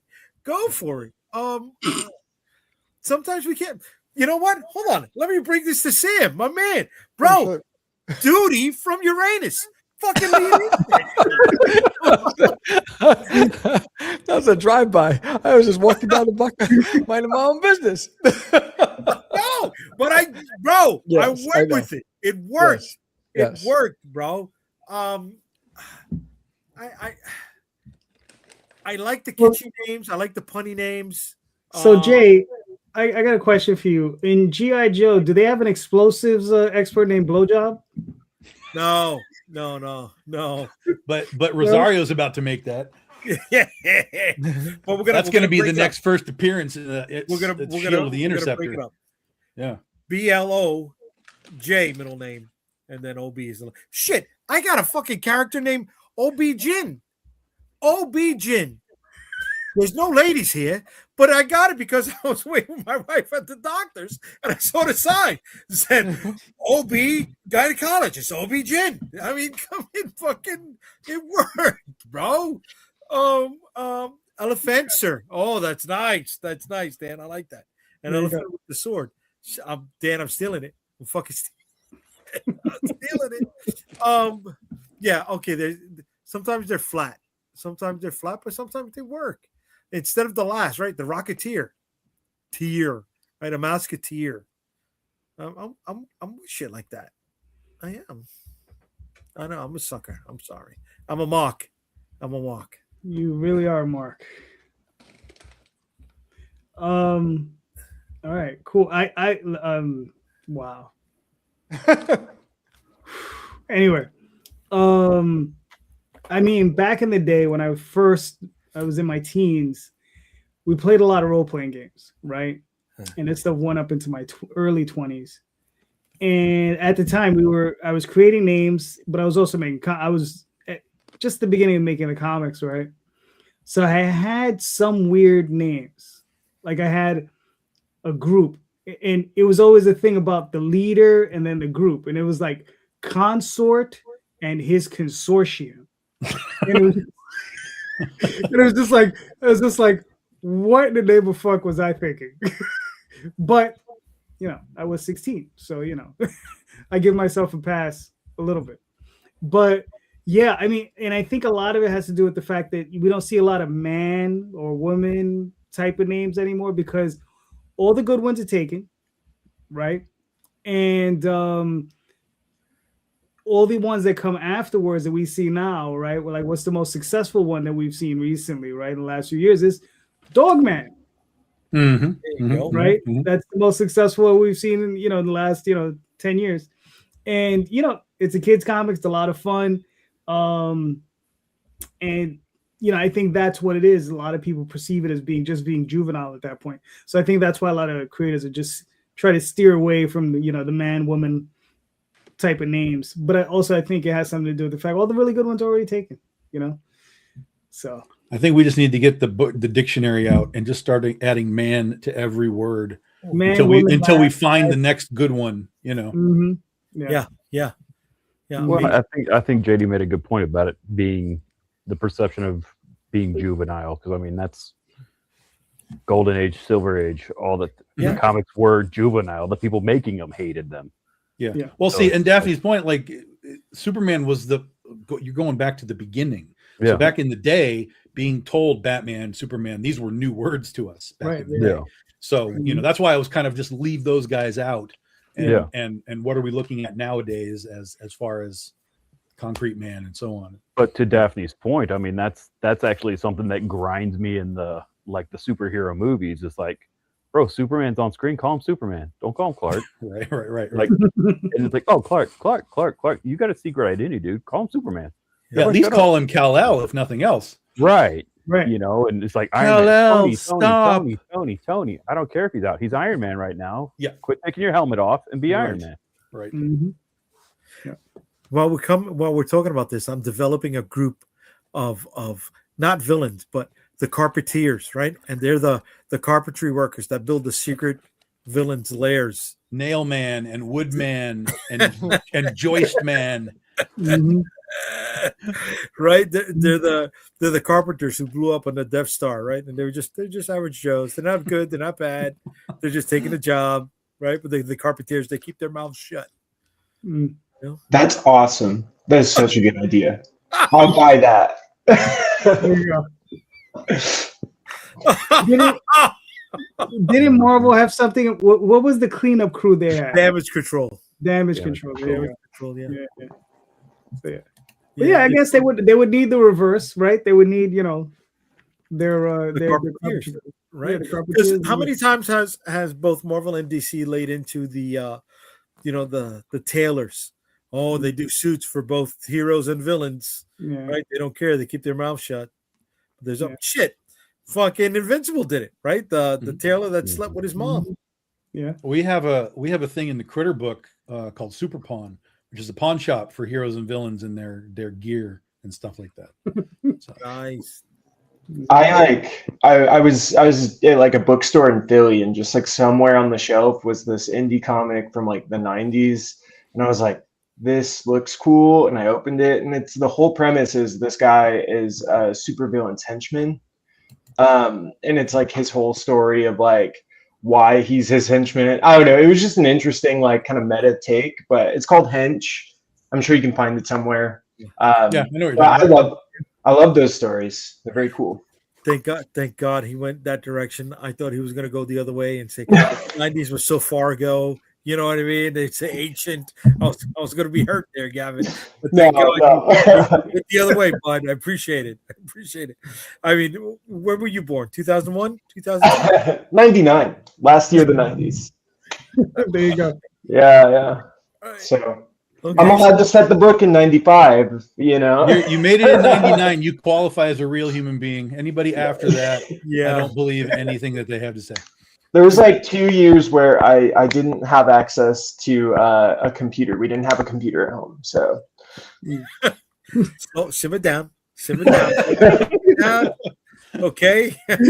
Okay. We played football on calculators. All right. So let's simmer down. Right? Oh my God. What was it fucking called again? What was that calculators football game called? Oh, I don't even remember, but I know the one you're talking about. Yeah, but they didn't just have football. They had baseball. They had basketball. They did have that. Yeah. Was it Coleco? Was that the company that made them? I don't know if it was Coleco. They were at least one of the companies making it. Right. Yeah. But the baseball one was a lot easier because the framework was there with the bases, right? With football, you'd have the red dot go. Red dot. Yeah. Bloop, bloop, bloop, bloop, bloop. Yeah. I think I had a touchdown. Yeah. Yeah. Mhm. Oh. All right, Tom, answer your own question. I don't think I was ever really aware of it until Kirkman pointed it out. I literally think Kirkman's put it in my brain that like this is weird. Although again, like for me, when I named Lasso Last, I did that on purpose for the old school trope. But when I did that, I think in my brain it was like this just makes sense. It's the old iteration thing, like Clark Kent and all that kind of stuff. Lois Lane, everybody's got the same letters for the first and last, so it's Lasso Last instead of Lasso Girl. It just made sense to me, so I did it. So I don't think it really bugs me if I see it. But he now has made it so that I'm almost looking for it. Like I want to see if I read a superhero book now, I'm like, all right, what do you got? What's this guy's name? If this is Plant Man, I'm going to be upset, that kind of thing. So They had a Plant Man, and then Oh, they I'm sure changed- there's a Plant Man. Yeah, No, there's Marvel, no doubt. Marvel changed the Plant Man to the Floronic Man because the DC. Plant Man was too simple. Remember? That was Woodrew. Floronic Man was Woodrew and Swamp Thing. Oh, okay. Yeah. Look at that. Ugh. All right. All right. All right. So, all right, I got more of a business oriented question. Okay. All right. We're going that direction. When was the last time you spoke to your LCS owner, and what information did you get from him? Right. Like when you if you ever talk to your LCS owner, what is you're talking about? Like, what's the temperature, in his store? Like, what type of things are you discussing with them? Right. Like, how are you, like, what type of information you're looking for from them? You know what I mean? So, Gavin, you're back up. Heard. Yeah, so I speak to my LCS owner often, not always about business, but last time it was about business was we were talking about, so we both are like in like different bands in the city, and so we have that like kind of like connection. And I was asking him like just how like how many people actually are buying the indie, like off the indie shelf. The store I'm thinking of specifically, I will say they have a great selection, but it's also just not very prominent. So you kind of have to find you got to find it in the store, and it's kind of towards the back. But I did find out that there are 3 titles. He didn't tell me which ones, but he did say there are 3 titles that have restocked at least 5 times in the past 3 months. And I was like, that's pretty good in terms of my own personal gauge. I'm just grateful if we sell 1. So like I'm doing very preliminary research as I kind of talk about, stuff like that. I didn't like to talk about a book that wasn't ready or like finished yet. But now that we have like a thing, I'm ready to open those dialogues up a little bit more. Nice. But yeah, I don't know. That was just promising, because I do feel like you go and sometimes you look at that indie shelf and they've been sitting there for a long time, and you're like, I picked up at least one of these, but I don't know if anybody else is doing that. So I'm trying to think of like how the shelf appeal kind of, who's actually there to do that, and also like what kind of price points work for people in that setting. All right, cool. Yeah. Wes, what are your thoughts? It's been a few weeks since I talked to my local comic shop guy. We don't discuss business quite as often as I used to, since I do more Kickstarter and direct to fans, and then I freelance outside that. So, I mean, they're my friends, so we just kind of chat mostly. I mean, I'll get some inside business stuff from their perspective, and the last one was real interesting. I don't want to go into here because I don't want to say like, hey, a negative trend they were noticing. I don't want to say names and dog anybody, but it's like, hey, we noticed this. It's like, really? That's surprising. Okay. But no, I mean, it's always really good to talk and just get some insight, because like they were super supportive of my work, and they actually kept an end cap on their aisles for about 2, maybe 3 years of just my books, which I was like, you supported me just buying the books on Kickstarter. I didn't expect you to actually put them like on the end cap, and they would restock when they sell out. And I was like, wow, dude, that's more than I could ever even ask for. And so then once they moved it off the end cap, and that when I go in, I'll see like, oh, hey, they still got copies. Like, that's not great. It is and it isn't, because you want them to sell it. But I mean, like Bob, before I did my last series, Sasquatch, I was looking to release it traditional methods through publisher, monthly in stores, and I had read an article like Jim Zub had written about him playing with skull kickers, and he started just changing the name randomly in like issue 23, where like Uncanny Skull Kickers, and then Infinite Skull Kickers, and New Skull Kickers, like just every issue. And when he was in like his mid to late 20s, he started adding the adjective, and the numbers went up. Oh, wow. Like, okay. and he had it. I think it's still on the website. You can probably go read it. But I was like, okay, I was gonna do Sasquatch, and then I talked to Bob, the manager, and I was like, okay, if you're ordering Sasquatch, because he ordered from Diamond, he was the one handling all that. You order Sasquatch, what'd you order? Sasquatch or Savage Sasquatch? He's like, I'd order more Savage Sasquatch. I was like, why? I just would. Like, okay. That adjective is, I think, kind of hardwired into the comics community, and it may be something worthwhile into doing more of, because especially if you're going into stores, because it seems like stores are doing it, and it's been proven.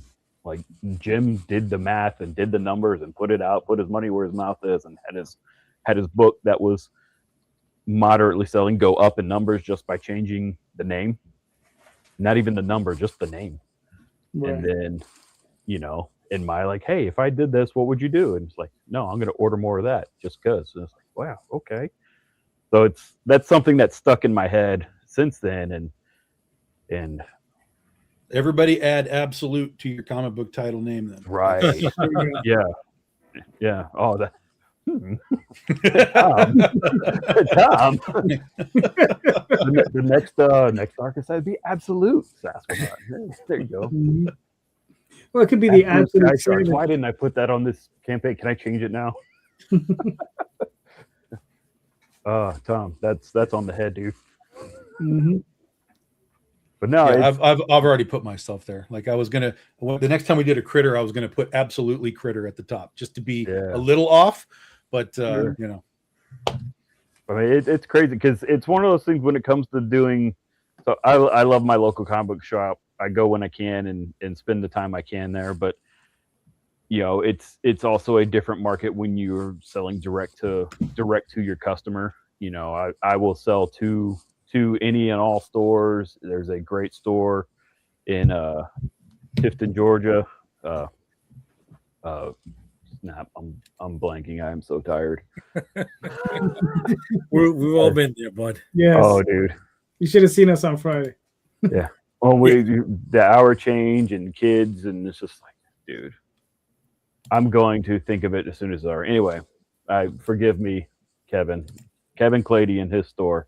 The Zone Collectibles over in Tifton, Georgia. They've been super supportive and have bought numerous issues from me just to keep in their store. And they have their own events and had retailer exclusive covers done for me and several other creators that they're like, hey, we want a cover for our event. And they're huge supporters of indie books. And that's awesome. That's very rare with stores, and anytime that comes up, man, I will do anything and everything I can to bend over backwards to help them. But unfortunately, there's not as much crossover these days as I would like. So it kind of helps keep me in my bubble for better and worse. All right. Cool. Sam, what are you thinking? I have a good relationship with a few of the comic shops out here, and then when we just talk about what's changing in the business and what do they focus on with regards to trying to bring in foot traffic. I mean, it's really changed in the LCSs. A lot of it's tabletop gaming, and it's all of that, the Funko Pops and all that stuff. So they a lot of their revenue comes from hosting these events. They've reduced the footprint for shelf space to give more table space to host these events, and they sell a lot of their trading cards and all that stuff there.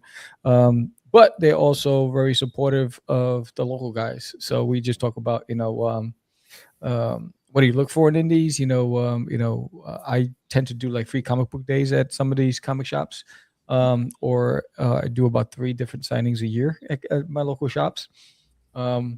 But the trend has changed. You can see it when you're there. I mean, you can see where the visitation is. The most of the crowd is always at the all of the D&D stuff and or the Pokemon stuff. That's where there is, and then you'll randomly see people in the comic aisles. So they don't like to give real estate to unknowns because they want full proof that's going to actually sell and pay the rent. But they're very generous with the local guys. What they do is they'll give me a free table, and I can promote my stuff, and they'll even help me promote it. And then if there's a demand, then they'll put your books on the shelves, and so some of them carried my books. So it all depends. I mean, I think the biggest thing is build those relationships. You need those shops, and just be consistent. Like someone wanted to carry my stuff. I said, when the series is done, then I'll start releasing it monthly. And then, but I don't want to put anything on your shelves until I have my whole run done, because I don't want anybody waiting longer than a month for something. So once it's done, then I'll do it. Like, this is a year where I'm actually going to start putting out all of my trades and my floppies. But I think, most of the time we're just shooting the breeze about the business and what's keeping them afloat and what are they worried about and those kind of things. And I usually just meet them at the cons. I usually approach a lot of the LCSs at the cons. And that's how I connect with them. All right, cool.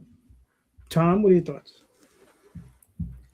I see my comic guy once or twice a month at the most, but every time we're in there, we talk. Whether it's regarding my stuff or whether it's just general, I'll ask him like, okay, this Absolute Batman is selling everywhere. Is it selling for you too? And he'll be like, well, yeah, this and this and this. And he'll kind of take me through his process of everything. Last time I was in there last week, there was a book on his shelf that was 100% AI, like top to bottom. And I went and told him, I was like, so listen, I'm not attacking you or anything, but I think you need to be aware that this is completely AI. And if any of your customers are talking about it or whatever, like, you need to have the awareness to say like, yes, this is an AI book. And he was like, yeah, we already know. We got that figured out. And some other people told me, and I wasn't really sure. So he was like, thank you for sort of giving me that real honest clarification. I was like, yeah, that's fine. And so he was like, yeah, we have our orders in for number 2, but we've dropped it. Now that we know it's AI, we're not carrying it anymore. So, it's just always interesting to hear sort of what they're willing to do. He's always been willing to carry our books. The day that I came into his shop with my books for the first time, because I needed to get bags and boards for our hardcovers. And I was like, I don't know what size I need, so let me try some stuff out. He was like, what is that book? And it was Penny for Your Soul. And I was like, oh, this is a book that I made. We have these for our Kickstarter, and we're I got to send these out. And he was like, oh, you're like a creator? I was like, yeah, we've been doing this for, I don't know, whatever at the time. And he was like, oh, I'd love to see what you do. And so I brought my books in, and he was immediately like, well, how do I get these on my shelf? I was like, okay, this is what we'll do. You tell me what you want, trades, whatever. And then throughout the last couple of years, whenever something new would come in, I'd be like, do you want 5 copies of this? Do you want 5 copies of that? He's like, absolutely, 100%. And basically everything that we've put on the shelf has just sold out. So it's we're not talking about like 50 copies, but like he'll take 10 copies, and in a few weeks they'll all be gone. So I'm like, oh, that's great. So he's real happy about it. It's simple for him. He invites me into their events at least a couple of times a year. He's a guy who's always like, we'd love to have you more, but like I want to rotate as many people as I can, kind of throughout the year, so that it's not just like the same people every time. And I'm like, listen, I have no problem with that. That makes sense to me. You tell me when you want me, and I'll be here. So we talk about that stuff, and sometimes we talk about like comics themselves, like DC and Marvel, and what he sees with all that stuff, like the blind bag thing. He's just like, yeah, nobody cares anymore. This is completely hit a wall, and we barely order any of these things anymore. And but again, that's just his store. It doesn't necessarily translate to the rest of the world, but for his store, it's always interesting to hear what he does, because he's into everything. He is across the board. He does tons of indie stuff. If it doesn't work, he stops, but he's willing to give things a try. In fact, here's an interesting point. They had been carrying Antarctic Press. They stopped right before I came in. And when I came in and I told him like, hey, we're going to have a book or a story in like Exciting Comics 41, he was like, oh, okay, cool. We'll carry that book. And so he carried the book just because I was in it. And then after that, it was still about a year before Critter came out. But after that, I started to see every now and then another Antarctic Press book on the shelf. So like he was clearly sort of like, okay, what are these guys doing now? Where are they? What's happening? And he would occasionally grab something. So my attachment to the company opened his eyes to some of the other books, which I thought was pretty cool on his part. He's by no means carrying the line, but things that caught his eye, he's willing to put on the shelf. So, no, so when you get really good shop owners like that are really kind of able to listen to sort of the larger picture of things, that's exactly what we want. And it's Comic Signal in Grand Rapids. It's one of the best shops I've ever been to in my life. So yeah, it's great. Positive word or connection can open all kinds of doors. Yeah, I mean, you just never know. So that's part of why you just gotta keep it positive and stay out there, because just saying I like this book or I like this creator can make somebody go, let me check that out. Mm-hmm. So. All right, cool. Jay, what are your thoughts? Yeah, I was at a shop yesterday. I'm not loyal to just one shop. I go around. I check things out. So yeah, big time. So I went to a new shop yesterday for the first time, and I was talking to the dude, and he was like, he's buying collections now because his there's an influx of people, right? There's a new generation coming into the stores, and they're looking for something else. They're looking for the stuff that they didn't get because they didn't know. So they're buying up all his back issues, and he's just looking to refill his back stock because they're moving. And funny thing, he says even like the 90s Kitschy's books, everything that was wrong with the 90s, the overproduced foil covers that just had bad art. He goes, they're buying that too. and he'll pick them up, and he's got three prices. He's got the 2s, the 5s, the 10s, and then after the 10s, things get the random prices. So that's it. We're just talking shop. I don't try to sell my books into stores. I don't do that. I just whatever bullshit. It's too good for that system. Can't be bothered. I didn't want to say it, but while I'm reading my Grey Poupon, I don't mess with the common folk. I will say that I was really shocked. I don't know. Did you guys read the new comics, the magazine that came out like this week? It's I don't know. They had like the sales chart in the back, and like I have so many of those number ones from the 90s, and they're way more. They're worth like at least $10 more than I thought they would be worth. Like at this point. I'm not I'm not trying to sell them or anything. I don't care. I know that they're not, but I'm saying that's like a fascinating trend to see that people like those magazines, the Comic Magazine, the Wizard, the comic scene, that weird. That hits a fan base, right? Yeah. That stuff religiously. Yeah. Speaking of being at a comic store, I was at one yesterday myself. I was at Midtown Comics, and what's funny enough, that's what I picked up. What a shell! Which one did you go to? The main one, 40th and 6th. Gotcha. So how it is in there. They're busy. It's the weekend. So my only question to the guy was, how are these doing? Particularly that magazine, he says it's doing very well. And they had a healthy stack on the shelf, but the way he made it sound like they've already gone through several healthy stacks. So it's Midtown. The place is always crawling with people, and we get all the out of towners, and they all go to Midtown, and then they have tons of regulars too. So. Yeah, then that was basically my one question. I was just curious what the rest of you guys were. You guys had any interactions? I was listening to a podcast last week. Mm-hmm. That said Midtown Comics is usually the gauge for the rest of the industry. Yeah. It sells out in Midtown. Yeah. Mm-hmm. Yeah. They said if they sell out, that's how they're figuring they have a hot seller. Yeah. If they sell out, because they order more than anybody else. So. Right. Yeah, but they're also in a city with a population density that's insane. That sort of should happen. Yeah. It should, but then they can order a lot more books too. Excuse me, they can keep a lot more books on the shelves than other shops can. Yeah. So it feeds into itself as well. Because they'll keep stuff on the shelf for like 4 or 5 weeks. Yeah. So they'll keep it over there for a long time. Jay, you're up. Yeah. All right. So when you guys buy books, do you buy it because you want to be entertained and read? Do you buy it to see what new techniques are being used? Do you use it as a research tool for how to tell story? What do you do when you're buying comic books?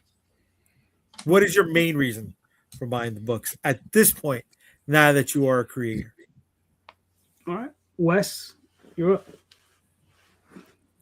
up. Mostly to be entertained, because I've cut back my comic book consumption. Just my kids like to not let me read. They see me read and they decide to ruin it. so I do mostly just get what I want to read. There's a couple of times I was like, oh man, I want to see what this creator's doing, because they always do something new and hot, when it comes to like coloring techniques or something. I like to dabble. I do most of my dabbling with like Humble Bundle, because they do some pretty killer deals on humblebundle.com. So I can look into a lot of comics that I can't usually buy.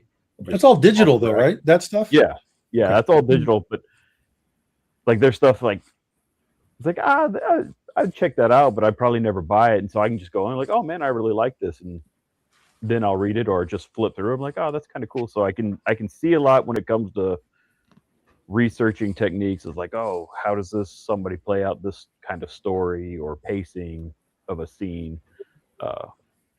Is mainly when I just kind of grab a whole bunch of shotgun blast of comics digitally just to see what's out there. But no, when I buy, I'm mostly just trying to get something I want. Enjoy that downtime when I have it. But if I try to pull any knowledge I can when I can.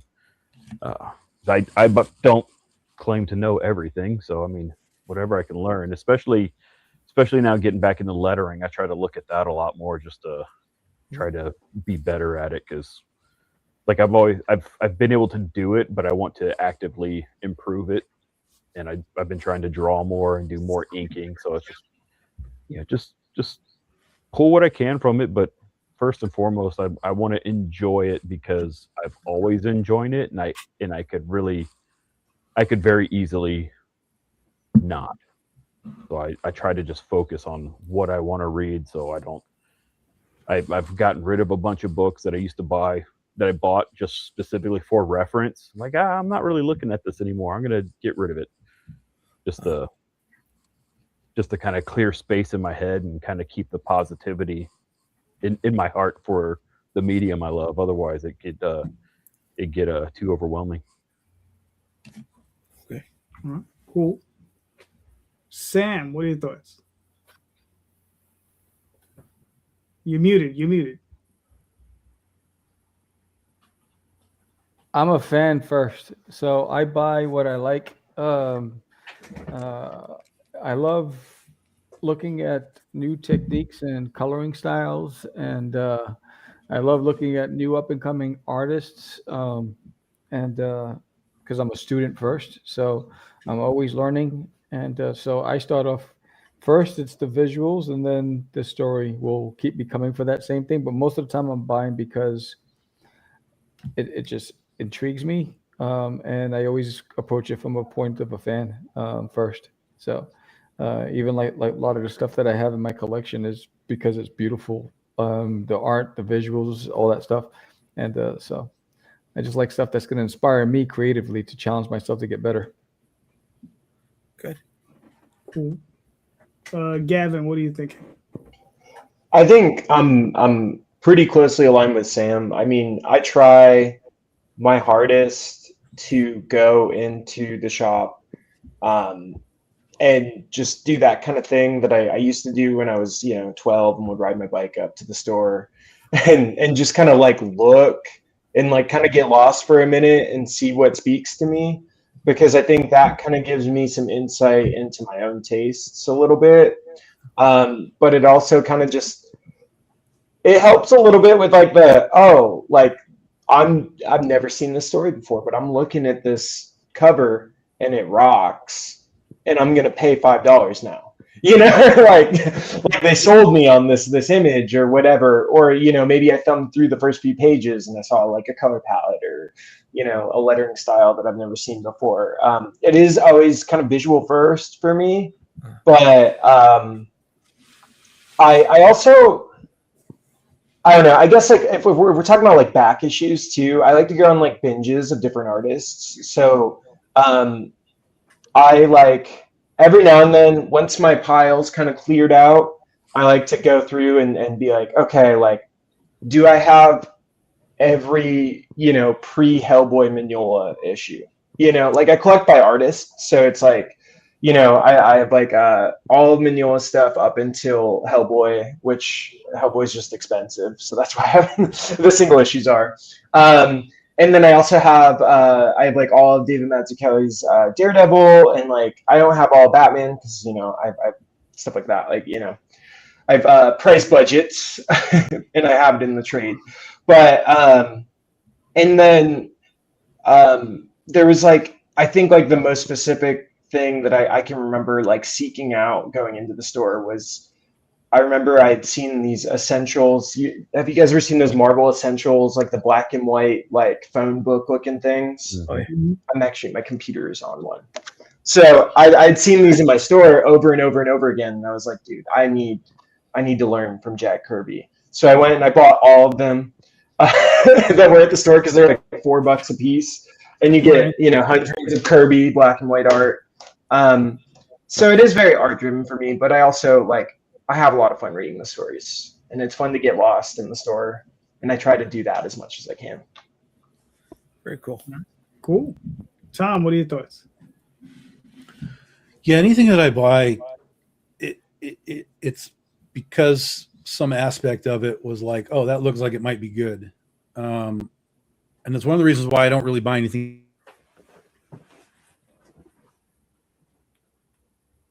Is it me or did Tom freeze? He froze. Yeah, he froze. Yeah, because I was thinking, was that me? Yeah. He froze it. Nobody wants to say it. I had a power surge. Everything just went. You guys okay? Yeah, I'm on my laptop. I have battery power on my laptop. But the power went back on, but my system over there is all shut down right now. Shit. Oh, damn. It happens at least twice a month here in Texas. Really? Yeah, it sucks. Where in Texas? That doesn't happen to me. Where are you? I'm in San Antonio. Oh, I'm in Dallas. I'm in Rockwall, Texas. And Yeah, Tom just messaged me. He said his power just went out too. Oh, Yeah, wow. there's like all kinds of wind and stuff going out. I keep looking out there because it feels yeah, like the wind something's is out of going in. control. It's like I don't know what the hell's going on, but it's like blowing my trash cans across the lawn, and it's crazy. Oh, there's some big cold front because it's like 90 degrees today. It's supposed to be like 50 tomorrow. Yeah. Yeah, it's Yeah. cold in New York right now. Yeah. We had 70-degree weather. What was it? Wednesday? Yeah. Now it's back down to 50s and the 40s. So Yeah, I was surprised. all right. While we wait for Tom, I'll answer the question. So it's funny, Jay. I would say all of the above for me, right? Okay. So it's one of those things where I look for stuff that I enjoy, right? Technique is important to me. The writing is important to me.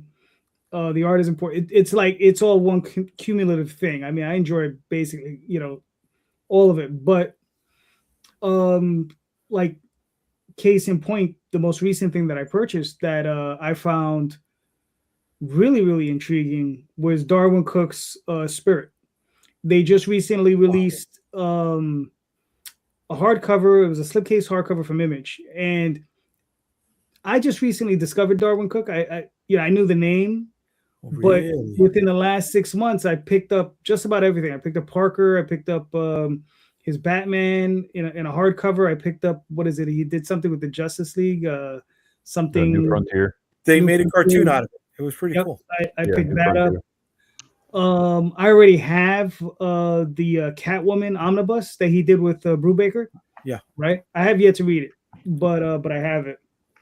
But I read the Spirit one, and you know that dude was next level, man. That dude was like, his stuff was beautiful, but the other thing that was insane about it was that his work, the different storytelling techniques that he was using. You know, he wasn't just using like your standard storytelling techniques. He was using different types of techniques. You know, he was using different types of panel layouts, 8-panel grids. He did 9 and 6, but he was doing like 8-panel and 12-panel grids. He was doing all these different things, and just the way he told the story as well was a little different. The way, you know, Gavin, you mentioned Mignola. The way Mignola tells a story is also a little different, right? So it's very, very interesting to see that and to see those different techniques that he was using. So yeah, you know, it's nice to run into that sort of thing. So yeah, that's it for me. It's like, it's pretty much an all-encompassing thing. So Who was that? Alan Moore? no, that was Darwin Cook. Darwin Cook. Darwin Cook. Okay. Yeah. Right. The Image just came out with a Spirit hardcover. It was a slipcase thing. It was huge, oversized, gorgeous, gorgeous book. Yeah. Tom, you're up, bro. You just like disappeared on us. Yeah, I was like, I'm not answering this question. So it's for me, anything that I buy, I'm buying for the purpose of it looks entertaining. Like I want to read it, I want to entertain it, I want to be entertained, I want to enjoy it. And I go to the comic book store. That's why I don't really buy much in the way of things online, because for me, the one of the first clues as to whether or not I'm going to like it is the visual. So when I'm at the comic shop, I can flip through the book and be like, oh, somebody's 8-year-old cousin drew that. I don't care what the concept is. I can't look at it, so I can't read it. There's no way. So most of the time, but at the same time, even if it has good art, I'll drop a book in a second if like, this is terrible. This writing is terrible. I can't. It's nice to look at, but it has to be extraordinary to look at for me to like keep maintaining to get the book. One weird example right now is there's a book from the Spawn universe called The Curse of Shirley Jones. I don't know what the fuck is going on. It's like issue 4. I don't know what the hell we're doing yet, but the art is so good. The art is so unique, and the colors are just like, God damn, this visually, you're taking me somewhere. So I'm in. Like, I'm going to do all 5 or 6 or whatever it is. And then like, we'll try this again and see if I'm just missing something along the way. Because it comes out every 2 months also. So it's kind of like long in between. But the visuals are so great that I'm willing to put in the time for the miniseries. But if the art was just sort of mediocre, I would have dropped it probably after the second issue. So anything that's on my shelves is there because I enjoyed it. And then from the enjoyment of like the story and stuff, then there's the extra layer of, well, I like the story, but also look at what this artist is doing. Look at how he's doing these things. And like I bought another Spawn book. I bought Gunslinger Spawn for the purpose of Brett Booth's art. Like I was just like, Brett Booth, just give it to me. It doesn't matter. Nothing else matters. And it turns out that, Todd himself is writing that book, and it wasn't that bad. Like the Booth art was what I was there for, but the story for the character was fine. Now, when it started crossing over into all the other Spawn books and the story was like kind of hopping, because I wasn't buying the crossovers, it got a little strange because I'm like, I'm missing something here. And I look back and it's like, yeah, go read Spawn 288 to figure out. And I'm like, nope, that's not happening.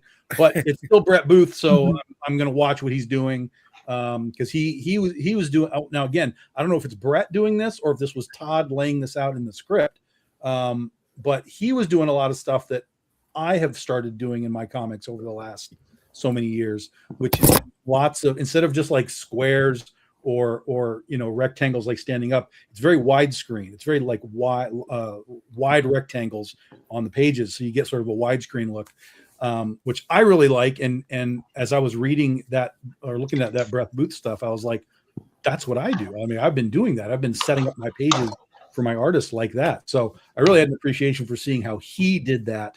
And that's a lot of these other artists is like, once I read the book, then I start to kind of look back at how the story was told and how can I, what did I like about this in Invincible? What did I like about this in Godzilla? What did I like about this in Battle Pope? Whatever, and sort of Tetris all these pieces together and see what comes out of it. But I'll drop a book. You give me a bad issue, I'll drop a book if I'm not feeling the art to catch me in, because sometimes you can have a bad issue and then it'll reel itself back in and go again.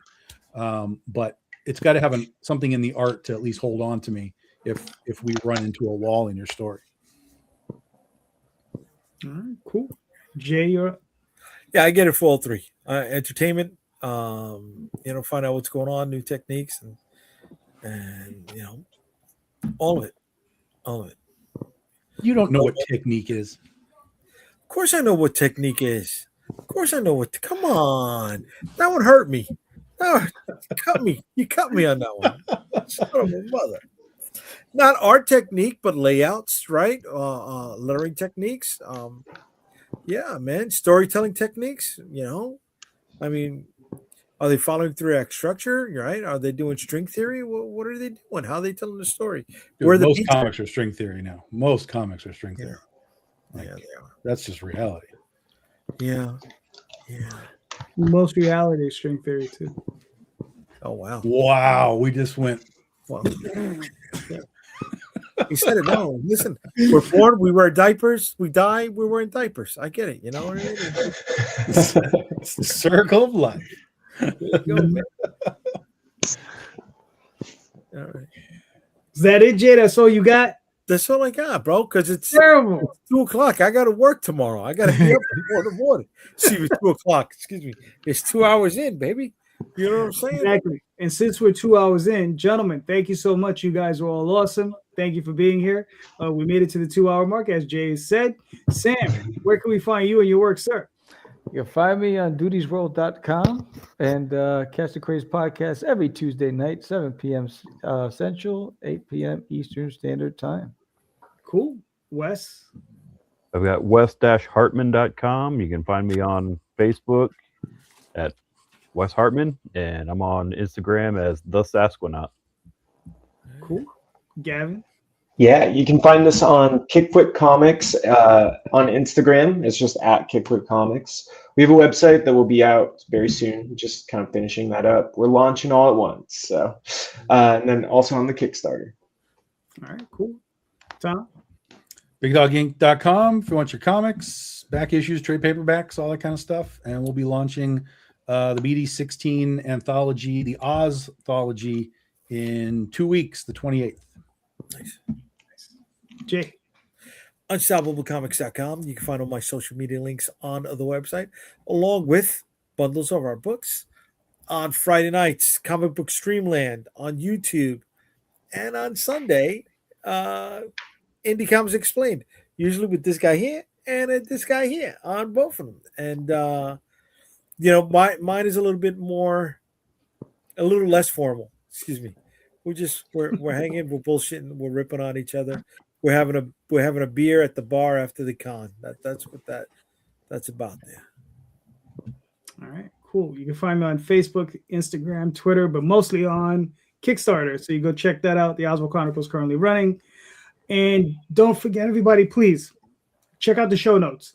In the show notes are the links to all of these creators' properties, all of their books, and all their campaigns. Please click on those links, pick up those books, all right? Because all of these creators, they're all impassioned, they're all doing great work. So please click on those links, buy those books, and just remember, everyone, read more indie comics, especially ours. Have a good night, everyone. Thank you. Later.